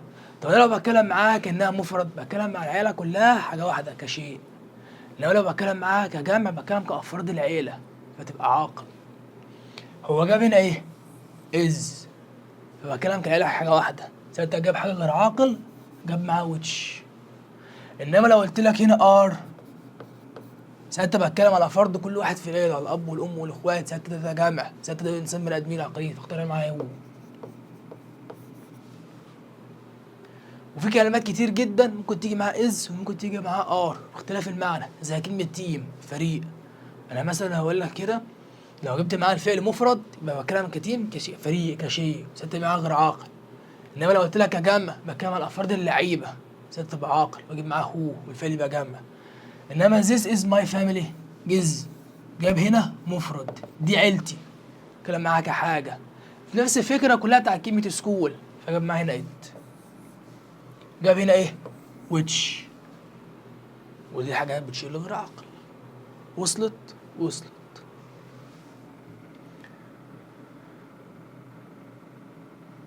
طب انا دلوقتي لو جات لي الجمله المركبه، يعني ايه جمله مركبه؟ يعني جمله فيها اداه ربط. يعني مثلا زي عندك حالات اف، عندك مثلا زي الماضي البسيط والماضي التام اللي هشرحه دلوقتي، عندك مثلا ماضي بسيط وماضي مستمر، يعني جمله فيها زمنين ربط مع بعض بيربط بينهم اداه ربط. ازاي دي جمله بالسؤال المركب؟ اقول لك مثلا كده، اشرح قبل ما اشرح السؤال المزيل كده، هنمسح دي كده، اقول لك كده while I was eating my dad called me. وانا قاعد باكل وابويا نادى عليا. دول جملتين مع بعض، دي الماضي المستمر دي الماضي البسيط، دي جمله ودي جمله بينهم اداه ربط اللي هي واي. دي اسمها جمله مركبه، يعني دي جمله ودي جمله بيربطوا بينهم اداه ربط، في جرامر ودي جرامر وعلى بعضهم قاعده واحده. while I was eating my dad called me، وانا باكل وابويا نادى عليا. هنا was زائد الفيرب ing، دي كده ماضي مستمر. الناحية التانية my dad called me، هنا اخره اي دي تصريف بتاعي، يعني كلام ماضي بسيط. طب انا لما اعمل على دي سؤال مزيل هعمل على ايه؟ هعمل انهي جملة فيهم؟ هي انهي جملة دول فيهم اداة ربط؟ وايل صح؟ دي كده بالنسبة لي مش موجودة، هعتبر دي اللي قدامي اعمل عليها السؤال المزيل. يعني الجملة اللي فيها اداة ربط باجي شمت بعمل السؤال المزيل على الجملة التانية. يعني مثلا اقول لك كده I was playing while my sister was cooking. دي جملة ودي جملة، جت الربط فين؟ اهي الجملة دي كده ماليش دعوة بيها، هعمل سؤال مزايا واحدة الجملة دي. يعني الجملة اللي بيبقى فيها ده ربط انا ماليش دعوة بيها، بعمل سؤال مزايا على الجملة التانية. لما اقول لك دلوقتي my dad called me، called تصريف تاني، كلام ماضي، وكلام هنا مثبت هنا منفي، اختار هنا didn't. my dad راجل واحد يبقى هي، بس خلصت الجملة على كده. هي نفس اختبارات السؤال المثالي اللي عملناه من شوية. لما اقول لك كده I was playing while my sister was cooking، هعمل سؤال مثالي على الجملة ديت؟ لا. يعني ينفع كده اقول لك كده wasn't she؟ الجملة دي صح؟ لا غلط. ما ينفعش احط هنا she، احط هنا ايه؟ I، الضمير ده لان قاعد على الجملة دي. فهمت؟ طب انا دلوقتي لو قلت لك كده if you study hard you will success، لو انت ذاكرت بجد هتنجح. هعمل سؤال مثالي عن الجملة من ديت if you study hard you will success. ده ضربت فين؟ if. هعمل سؤال مثالي على الجملة ديت؟ لا، على الجملة التانية you will success. فعل مساعد اهو، هنا مثبت هيبقى هنا منفي بس. want you. طب انا ينفع اكتب هنا will not؟ لا، لازم يكون الفعل المساعد ايه؟ جملة واحدة بس. هي دي فكرة السؤال المزيل في الجملة المركبة. طب نديني بقى حاجة تانية ألا وهي يا صديقي فعل believe و say و expect و think. هكتبهم مرتين معلش، نفس الكلمات دي هكتبها تاني. believe و think و say و expect. طب ليه كتبتهم تاني؟ لأن ديت لو جه معاها ضمير فاعل حاجة هتبقى حاجة، وديت لو جه معاها ضمير فاعل حاجة هتبقى حاجة تانية خالص. خش في الدرس. believe و say و expect و think لو جه معاهم أي ضمير فاعل، مثلا you she he، أقول لك مثلا it، أقول لك they، أي ضمير فاعل غير I أو we. ازاي بقى؟ لما يجي هي ويو وشي وات وزي بعتبر معاها جملة عادية جدا، عادية جدا ما فيهاش أي اختلاف. أقول لك كده she thinks you are right، جملة قدامي عادية جدا أعمل عليها سؤال مزيل. يو شي ثينكس، هنا فعل آخره اس يعني كلام مضارع، كلام مضارع والفعل مفرد بجيب داز، هيبقى هنا دازنت، والشي هتنزل زي ما هي ضمير فاعل شي بس بقى زي ما أنا ماشي عليه بالظبط. إنما بقى مع أي وي بكتب على الجملة التانية اللي هي إزاي؟ نفس الجملة ديت لو أقولها كده I think you are right. I think you are right، أعتقد إن أنت صح. هنا بس السؤال المزيل هيجي على الجملة دي،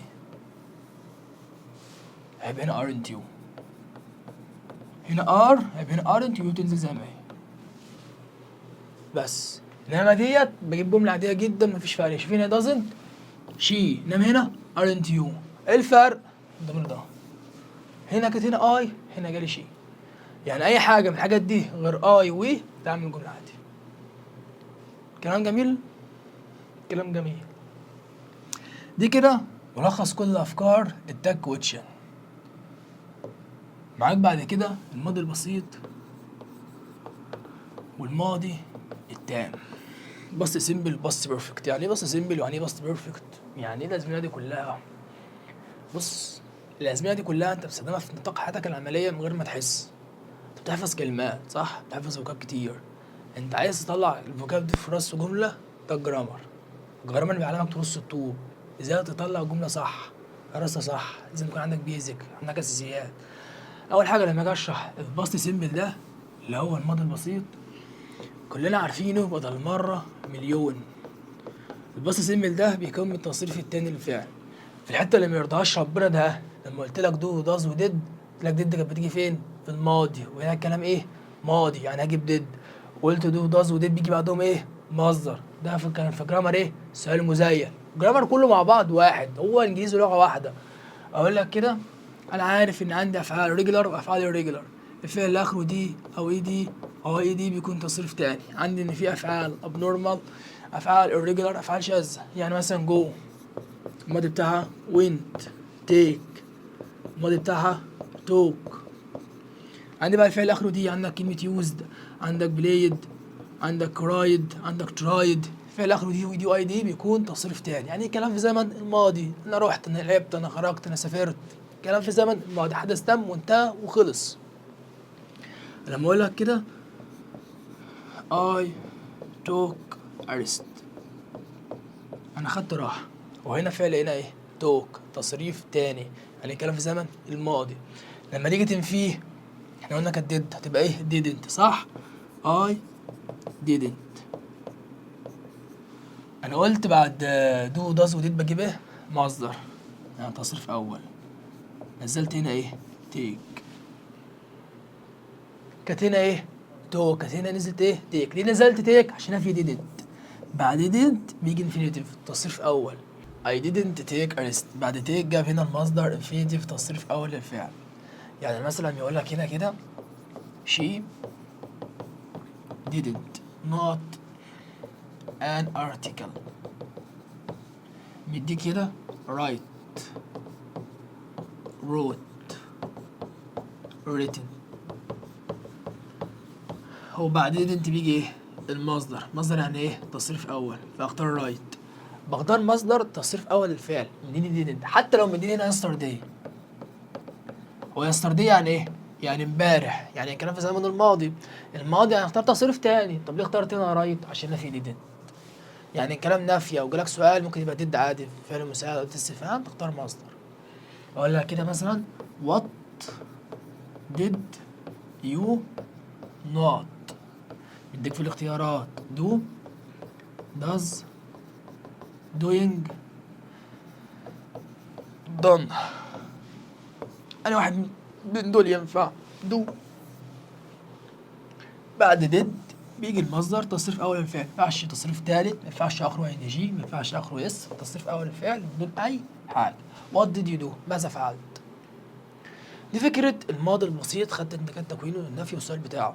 طب انا لو عايز احول الماضي البسيط لمجهول، وكلمة وبقولها للطلبة كتير جدا، مش شرط يجي المفعول أو مش شرط يجي المفعول في أول الجملة غير عاقل. ممكن يبقى عاقل عادي. أنا اتخدعت، أنا هخدع نفسي ولا حد يخدعني؟ حد يخدعني.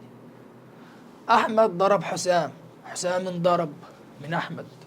حسام عمل زي البغل، زي الشحط كده، خاف منه ضرب.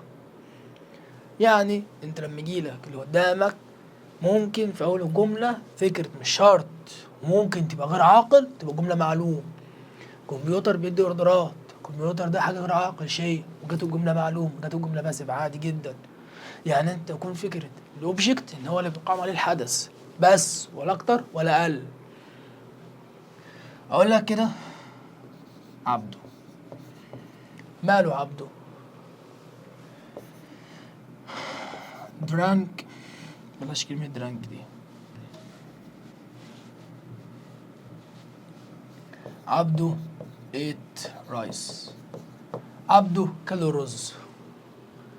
ate تصريف تاني للفعل eat. معاك eat، ate، eaten.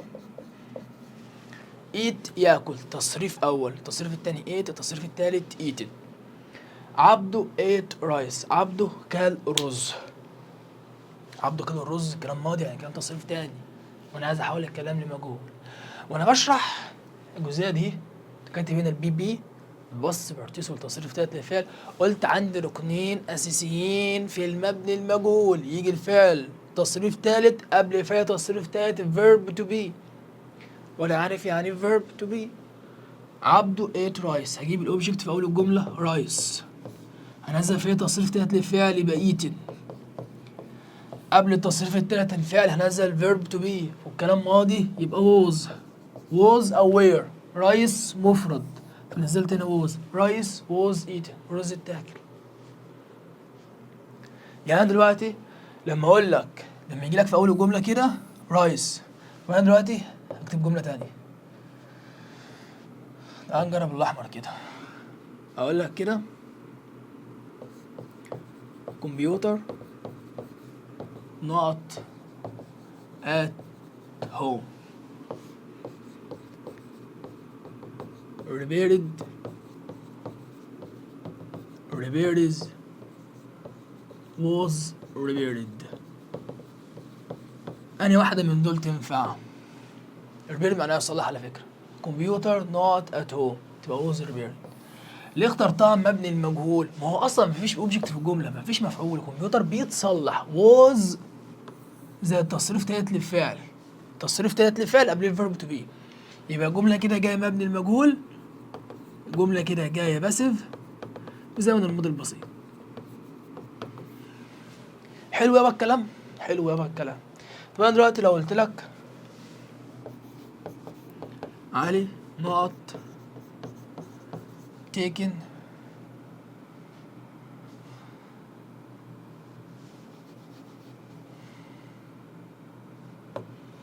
نقط competition. competition يعني مسابقة، فمديك في الاختيارات كده take takes took was taken. علي نوت competition. علي مفرد يعني لو الكلام مضارع هختار takes، لو الكلام ماضي هختار تصريف تاني للفعل took، وما اخترتش توك لان اصلا هنا لو الكلام مضارع علي مفرد، لو الفعل جمع بيجي فعل بدون اضافات فاختار تيك. لما اقول لك علي نوت كومبيتيشن، او لو قلت لك مثلا تيكس او توك، علي خد ايه او هياخد ايه؟ علي اتاخد للمسابقه وز تيكن. علي جاي هنا الاوبجكت، جاي هنا المفعول، علي اتاخد للمسابقه او اختار للمسابقه. كانت جت في الكتاب عندكم كلمه تشوز. دي فكره المبني المجهول، ان ما بيجيش قدام المفعول، انا عارف ان المفعول بيجي في اول جمله، الشيء اللي بيقام عليه الحدث. حلو يابا الكلام، حلو يابا الكلام.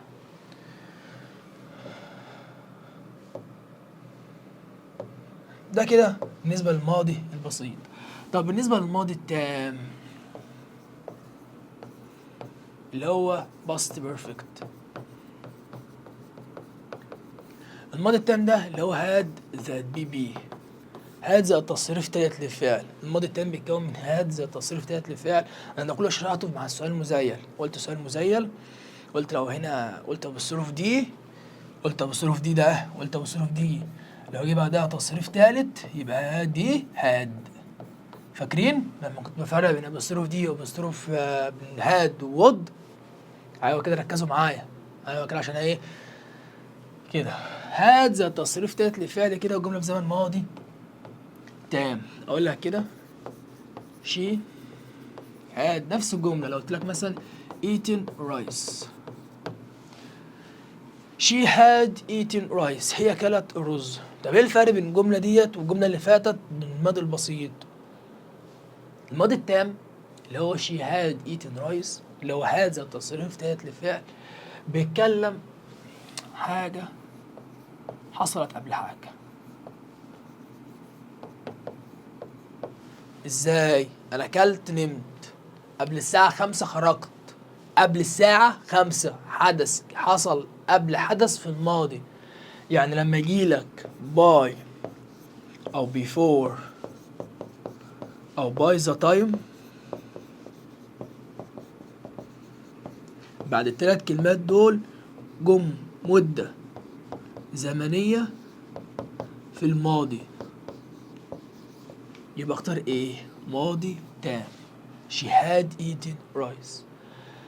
فاكرين وانا بشرح في السؤال المزيل في التاج كويتشن قلت لك لو جت مبني المجهول بيحط تصريف تالت قبليه ايه؟ الفيرب تو بي. بيحط الفيرب تو بي قبل التصريف التالت، فبيحط هنا جاي تصريف تالت للفعل يحط كلمة ايه؟ بين. she had eaten rice هتبقى rice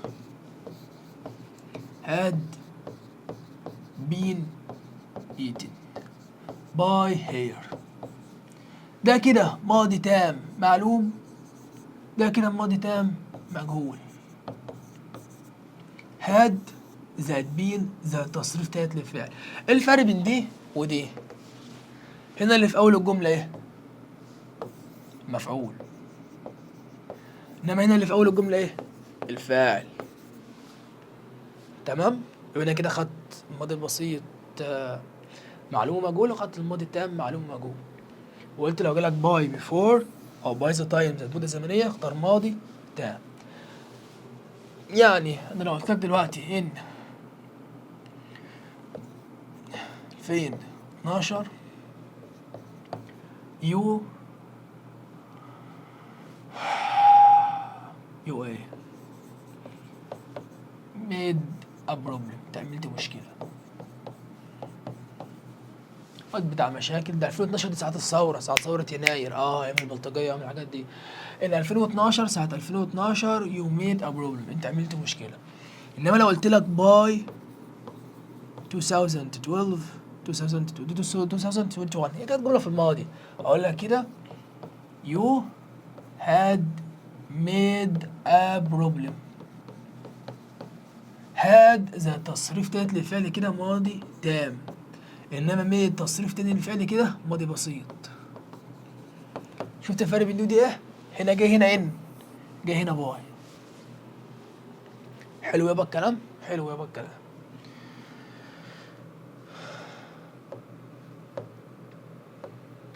كانت في جملة كنت انا كاتبها دلوقتي في الافعال التقريرية لما نيجي نوصل لها في افعال الفيرب تو بي. الفيرب تو بي كان الكلام في الماضي كان ايه؟ كان ووز وير، صح؟ يعني ينفع اقول لك كده I was in Cairo، انا كنت في القاهرة. ممكن اقول لك كده I was happy، انا كنت سعيد. ممكن اقول لك they were rich، هم كانوا اغنياء. يعني ممكن تبقى was were جاي بعدها اسم او صفة او حرف جر، وممكن تبقى في زمن الماضي البسيط. جميل جدا، ده التكوين التاني بتاعه. وعلى فكرة الماضي البسيط تيجي معاه الفريكوانسي فيربس، ظروف التكرار. يعني ممكن تيجي معاه الويز ويوجوالي وسام تايمز، عادي جدا. طب صلى على رسول الله، ايه علاقة الماضي البسيط بالماضي التام؟ انت قلت الماضي التام بيتكلم في حاجة حصلت قبل حاجة، صح؟ الماضي التام ده اللي هو الحدث الأول. الحدث التاني اللي هو ايه بقى؟ الماضي البسيط. يعني روحت كلت وبعد كده نمت، ذاكرت وخرجت. اقول لك كده first I had studied math I slept. دي كده زين. في الاول انا ذاكرت، بعد كده انا ايه؟ نمت. جاي بعد فيرست ماضي تام had زائد تصريف تالت للفعل، جاي الناحية التانية ماضي بسيط تصريف تاني. يعني ده كده حدث اول، ده كده حدث تاني. عندك بقى أداة ربط بينهم. ممكن بقى أداة الربط دي ايه؟ after و as soon as before و by the time. ومعاك كلمة اسمها when اللي هي WHEN، بتيجي مع كله. يعني when بتيجي مع دول وwhen بتيجي مع دول. ايه الفرق بقى بين after و as soon as و before و by the time؟ after و as soon as بيجي بعدهم ماضي تام اللي هو هذا التصريف تالت. الناحية التانية بيجي ماضي بسيط اللي هو التصريف التاني للفعل. before و by the time عكس الجملة اللي فوق. يعني هيجي هنا ماضي بسيط، الناحية التانية هيجي ماضي تام. أنا قلت الماضي التام يعني حدث أول ولا تاني؟ حدث أول. الماضي البسيط حدث تاني. الماضي البسيط حدث تاني. الماضي التام حدث أول. يعني أنا روحت كلت وخرجت، كلت تصريف أول، كلت حدث أول جمع مع أفطر والثنائي، صح؟ طب أنا لو قلت خرجت الأول هجيبها مع بيفور وباي ذا تايم. مثال عشان نفهم، أقول لك كده after I had نفس المثال اللي فوق studied I slept. جت افتر بعد افتر يا باشا بيجي ماضي تام had زي التصريف تالت للفعل، يجي الناحية التانية ماضي بسيط تصريف تاني. وعلى فكره افتر ممكن تيجي في اول الجمله وممكن تيجي في نص الجمله عادي. يعني انا حطيت هنا افتر، افتر بيجي بعدها ايه؟ ماضي تام. اقول لك كده I had studied. هيجي قبلها الناحيه التانيه ماضي بسيط. اقول لك كده I slept. يعني افتر بيجي هنا ماضي تام، الناحيه التانيه ماضي بسيط. عكسها بقى كلمه before باي ذا تايم.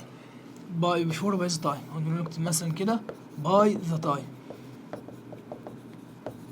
بعد باي ذا تايم بيجي ايه؟ الماضي البسيط اللي هو الحدث التاني. اقوم جاي جايب هنا ايه؟ I slept. الناحية التانية الماضي التام اللي هو الحدث الأول. I had studied. ونفس القصة ممكن تبقى باي ذا تايم ديت before تبقى هنا.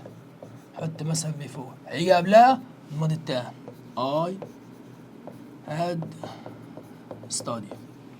هيجي الناحية التانية الماضي البسيط I slept. يبقى عندك أشهر أدوات الربط after و as soon as when before by the time. after و as soon as ماضي تام، إنما before و by the time ماضي بسيط. حدث أول حدث تاني. في ملحوظة صغيرة جدا، بعض الملاحظ لازم تكون أنت فاهمها عن الكلام ده كله. إيه هي بقى يا حبيب قلبي؟ إن ممكن after ممكن ماضي بسيط ماضي بسيط. إزاي؟ حتة ماضي بسيط وماضي بسيط ديت بتيجي في حاجة اسمها تتوالي وتتابع الأحداث. يعني مثلا روحت فتحت الباب قدت النور شغلت المروحة لا كل الكلام ده هيبقى ماضي بسيط. يعني مثلا أقول لك كده I went، لكن after I went home I turned on light I found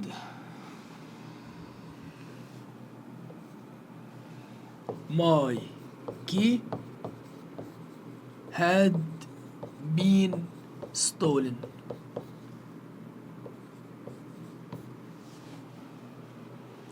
افتر صح؟ جه هنا ماضي بسيط، جه هنا ماضي بسيط، جه هنا ماضي بسيط، جه الناحية التانية ماضي تام. اللي هو الحدث الأول اللي هو الحاجة اللي حصلت قبل كل ده. وجه هنا المفاتيح مش تسرق نفسها، اتسرقت فجت معاها جوه. جت جملة برضو بتبقى انت ايه عارف ان ممكن يبقى ماضي بسيط ماضي بسيط ماضي بسيط تتوالى الأحداث. الحاجة اللي حصلت قبل كل ده ماضي تام. في مشكلة لحد دلوقتي؟ مفيش أي مشاكل خالص لحد دلوقتي. أنا دلوقتي لو قلت لك كده after I not shower I ate lunch. مديك في الاختيارات took وهاد taken وتيك. اختار انا واحد من دول. هي افتر المصدر بيجي بعدها ايه؟ ماضي تام. فين الماضي التام في دول؟ هتيكن. نيجي الناحية التانية ايه؟ ماضي بسيط. والماضي التام ده ايه؟ حدث اول صح؟ بعد ما خدت دش انا اتغديت او اكلت العشاء. ما اتغديت ايا كان خرا اللي هتاكله. المهم دلوقتي انا مثلا احذف الجملة دي كده قدامك دلوقتي كده.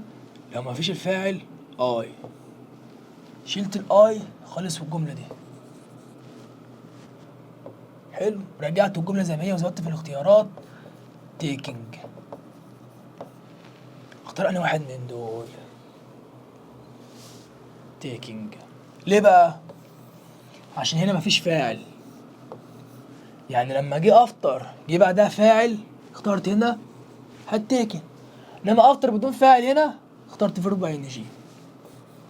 نفس القصة مع كلمة بيفور. طب انا دلوقتي لو قلت لك كلمة بيفور playing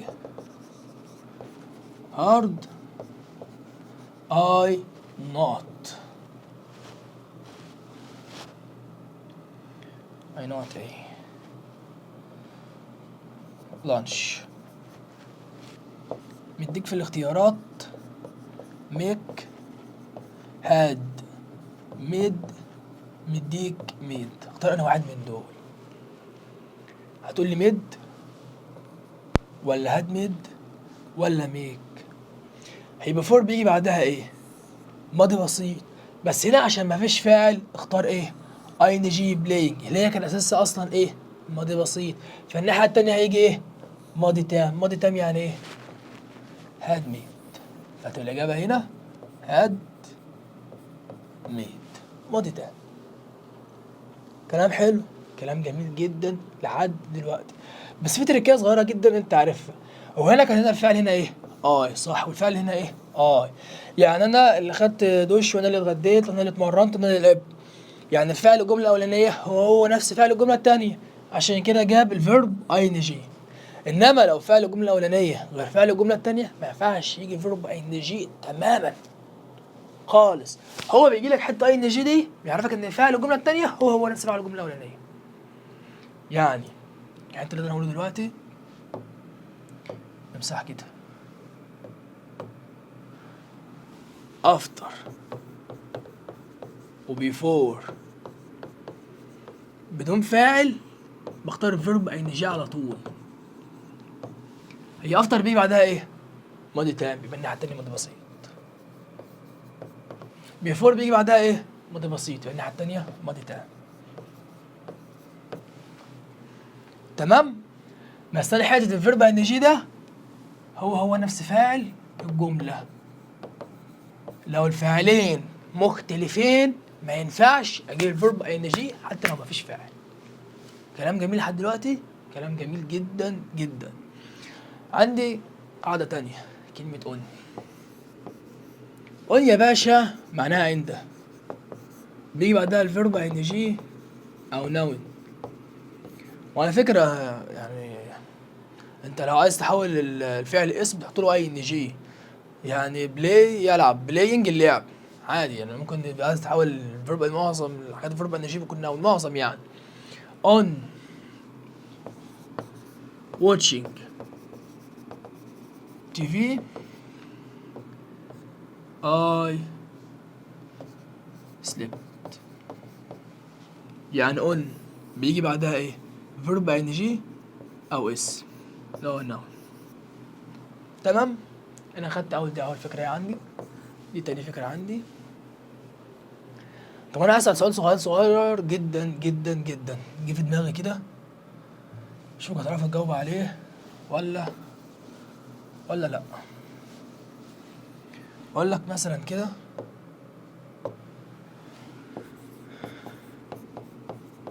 after not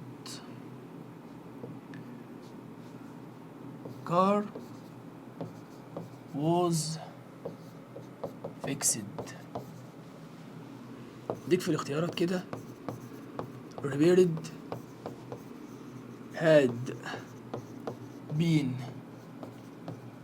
repaired، نديك had repaired، نديك being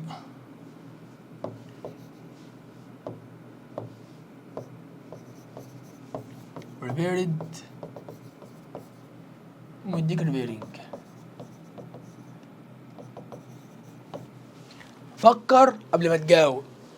after not car was fixed، after not car was fixed repaired ولا had been repaired فينا دي، ولا had repaired ولا being repaired ولا repairing؟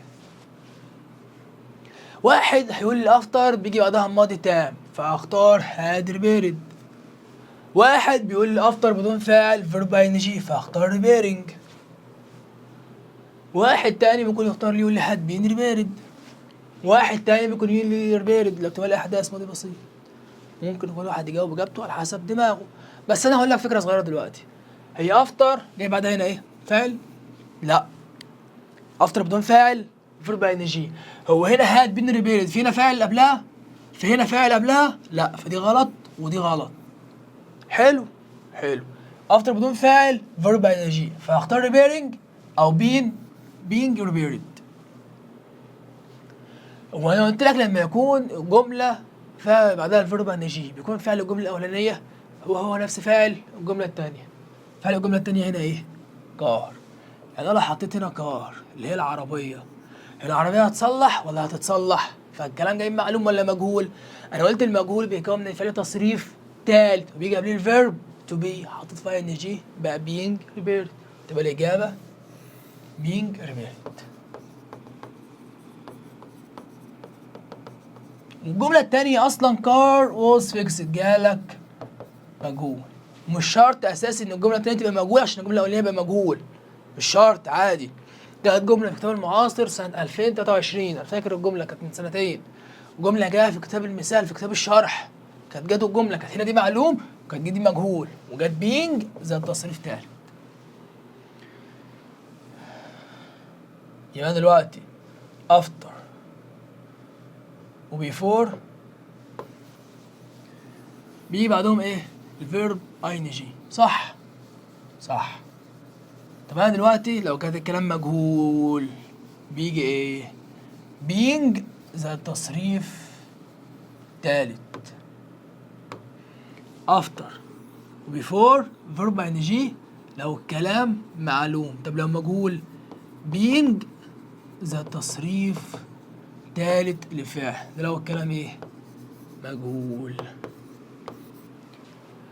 عسولة وشاطر اللي جاوبت الإجابة صح، وأنا عارف إن أنت بتراجعي ومركزة، فخلينا نكمل بيت الشرح ونكمل بيت إيه؟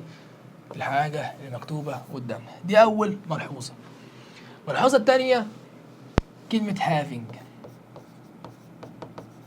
having دي بيجي بعدها تصريف تالت بس لو الكلام معلوم. طب لو الكلام مجهول بحط بين زي التصريف تالت، ده لو الكلام إيه؟ مجهول. وبعرف من الجملة التانية حتى لو أنا مش فاهم حاجة ببص على الجملة التانية. أقول لك مثلا كده نفس المثال اللي أنا كنت كاتبه من شوية، أقول لك كده having repaired the car mechanic fixed it. الجملة دي صح ولا غلط؟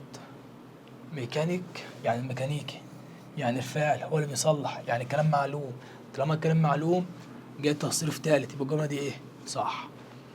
انما لو قلت لك كده it was fixed by mechanic هيبقى هنا الجملة ايه؟ been repaired. جملة جاية هنا مجهول فهيجي بين زي التصريف تالت، جملة جت معلوم فيجي تصريف تالت. يبقى ده أول معلومة عندي. دي خدت التانية بتاعت on زائد verb ing، دي التانية. خدت المعلومة التالتة having زائد تصريف تالت، having been زائد تصريف تالت. آخر حاجة معايا قاعدة عندي في أدوات الربط بتاع hardly و scarcely و no sooner than و wasn't until و was only when. كده شرحت قاعدة after و before دول فعل verb ing لو الكلام معلوم، لو مجهول being زي تصريف تالت، وقلت having تصريف تالت لو الكلام معلوم، having been تصريف تالت لو كلام مجهول. ركز معايا يا عسل يا حلوة يا شطورة، ركز معايا يا حلوة يا أمورة عشان نكمل بقية السبيشال كيسز بتاعت الزمن الماضي التام. معاك آخر حاجة بتاعت أدوات الربط بتاعت hardly و scare silly و barely و no sooner و it wasn't until it was only when. ركز معايا يا حبيب قلبي. ان ما انساش اشرح كلمة until و till وبتاعت حاجات بتاع كلمة because والماضي بسيط زائد وقت.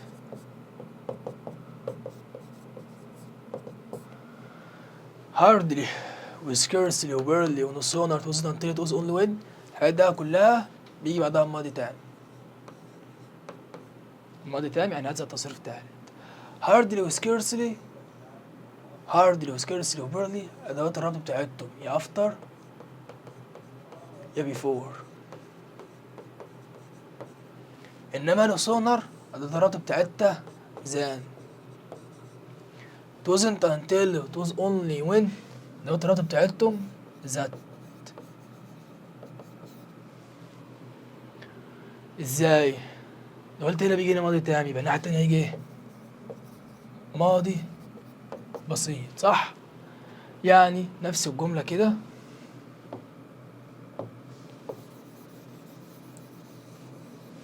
اقول لك كده يا باشا I had no sooner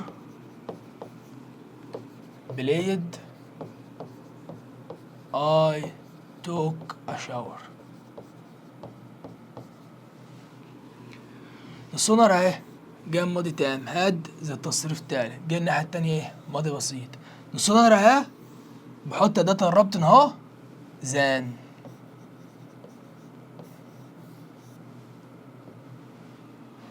يعني نسونر بتيجي مع الماضي التام اللي هو هاد زي التصريف التالت، بتاعت نسونر بيجي هنا زان.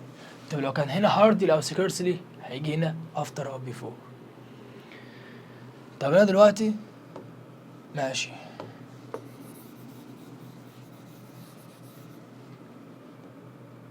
أنا دلوقتي لو قلت لك كده it wasn't until ليه لم يكن حتى it wasn't until I had made tea. It wasn't until بيجي هنا that الناحية التانية I drank. ولم يكن أنا عملت الشاي حتى إن أنا إيه شربته.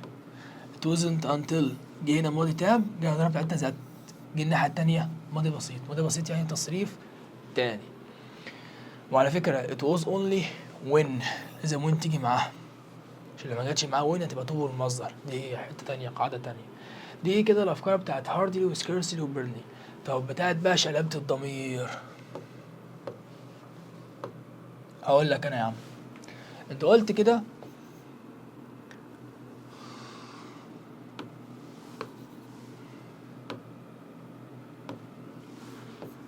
I had no sooner. أنا حاسس وأنا بزق الشاشة كده ممكن تقعد تتكسر كده راجل يجري ورايا. I had no sooner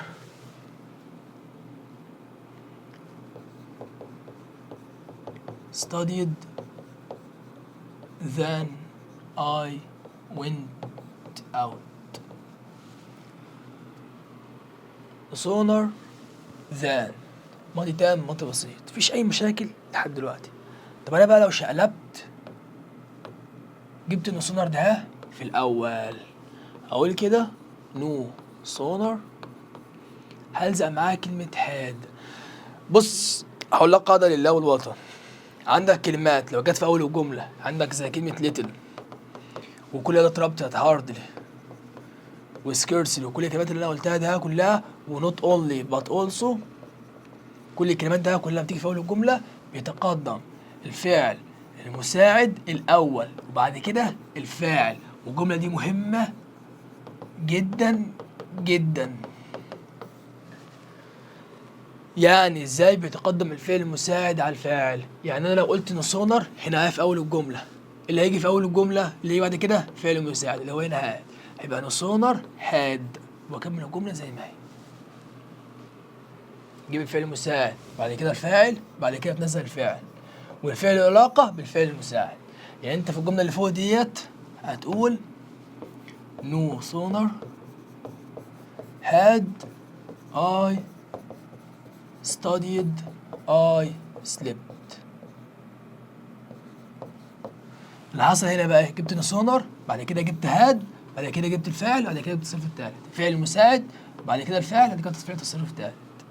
جت جملة ثانوية عامة بتقول ايه بقى؟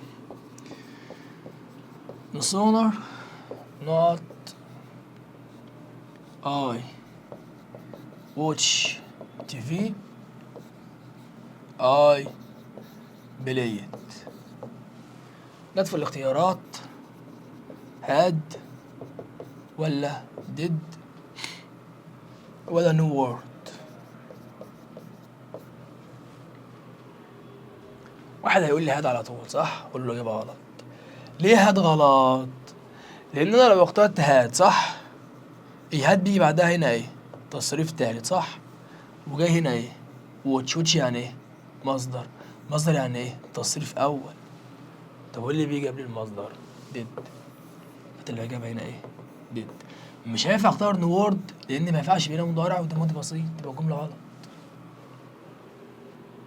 يعني الفعل المساعد ده له علاقه بالفعل اللي بعدها، فعشان كده الفعل في المصدر فاخترت هنا ديد. والجمله دي كده في زمن ايه؟ ماضي بسيط. وصلت يا حبيب قلبي؟ وصلت. اخر كلمه هقولها بتاعت كلمه until او till. until او till معناهم حتى. الاتنين دول بيجي قبلهم ماضي بسيط منفي، الناحية التانية ماضي تام. هي قاعدة until أو till ممكن تبقى هنا ليها قاعدة تانية اللي هي مستقبل بسيط منفي. هو مستقبل منفي عموما مش شرط بسيط. بيجي الناحية التانية هنا مضارع، ممكن يبقى تام أو ممكن يبقى بسيط ومش شرط. يعني هنا مستقبل منفي، الناحية التانية هنا مضارع. دي قاعدة until أو till. هنا يجيلك ماضي بسيط منفي، الناحية التانية ماضي تام. يعني I didn't go out until I had taken a shower. جت until جه قبلها ماضي بسيط منفي اللي هو didn't والمصدر، جه الناحية التانية ماضي تام اللي هو had ذات تصريف تام. ما انا هكتب جملة دلوقتي قلت لك كده TV not until I had repaired it. مديك كده didn't work، مديك wasn't worked، مديك work. أنهي واحدة من دول؟ واحد شاطر هيقول لي تي تلفزيون ده حاجة غير عاقل، فهختار wasn't worked عشان يبقى الكلام مجهود صح. هقول له إجابتك غلط، تبقى الإجابة didn't work. في أول جملة قلت لك مش شرط يبقى الماضي البسيط معلوم ولا مجهول عشان الجملة تتشرح عادي عادي، والجملة تكمل زي ما هي. يعني هنا ماضي بسيط didn't work، تي اوبجكت غير عاقل، بس ممكن تبقى جملة معلومة عادي، تبقى باسف. جملة كده جاية اكتف، جاية معلوم عادي جدا حتى لو التي غير عاقل. التلفزيون يعني انا شرحتها في الاول ساعة الماضي البسيط. انما بقى ممكن جملة تانية كده، اقول لك كده مثلا home not until I had chosen the design. البيت ما اتبناش لحد ما اخترت التصميم. اخترت التصميم الاول بعد كده بنيته، فهيجي لك كده في الاختيارات was built wasn't built. على فكرة غالبا ماضي بسيط منفي، على فكرة ممكن يكون ماضي بسيط عادي جدا. فهوم not until I had chosen design was built wasn't built didn't build. فاختار انا واحد من دول wasn't built كده ماضي بسيط مجهول. يعني هقول لك دلوقتي ماضي بسيط لو كلام معلوم didn't زائد المصدر، لو الكلام مجهول was أو were هنا في نوت هنا زائد تصريف تالت للفعل. ده كده لو الكلام مجهول، ده كده لو الكلام معلوم. وماضي تام يعني had زائد تصريف تالت للفعل. كان معاكم مستر يوسف الشافعي. مستر يوسف الشافعي ده رقم تليفوني، حد حابب يتواصل معايا في اي حاجه، حابب عنده اي استفسار في اي حاجه، عندك اي معلومه في اي حاجه، حابب تسال اي حاجه، هسيب لك اللينكات تحت في التعليقات. لينك تشال، بص لينكات المنصات كلها عندك هتلاقيها في التعليقات في الديسكربشن. عندك اي تعليق اكتبوا لي في الكومنتس، هرد على كل التعليقات كومنت كومنت. اي حد عندك تعليق ولا اي حاجه اكتب لي ومعك للابد، بس ان شاء الله اكون معاكم لحد اخر لحظه. خلصت.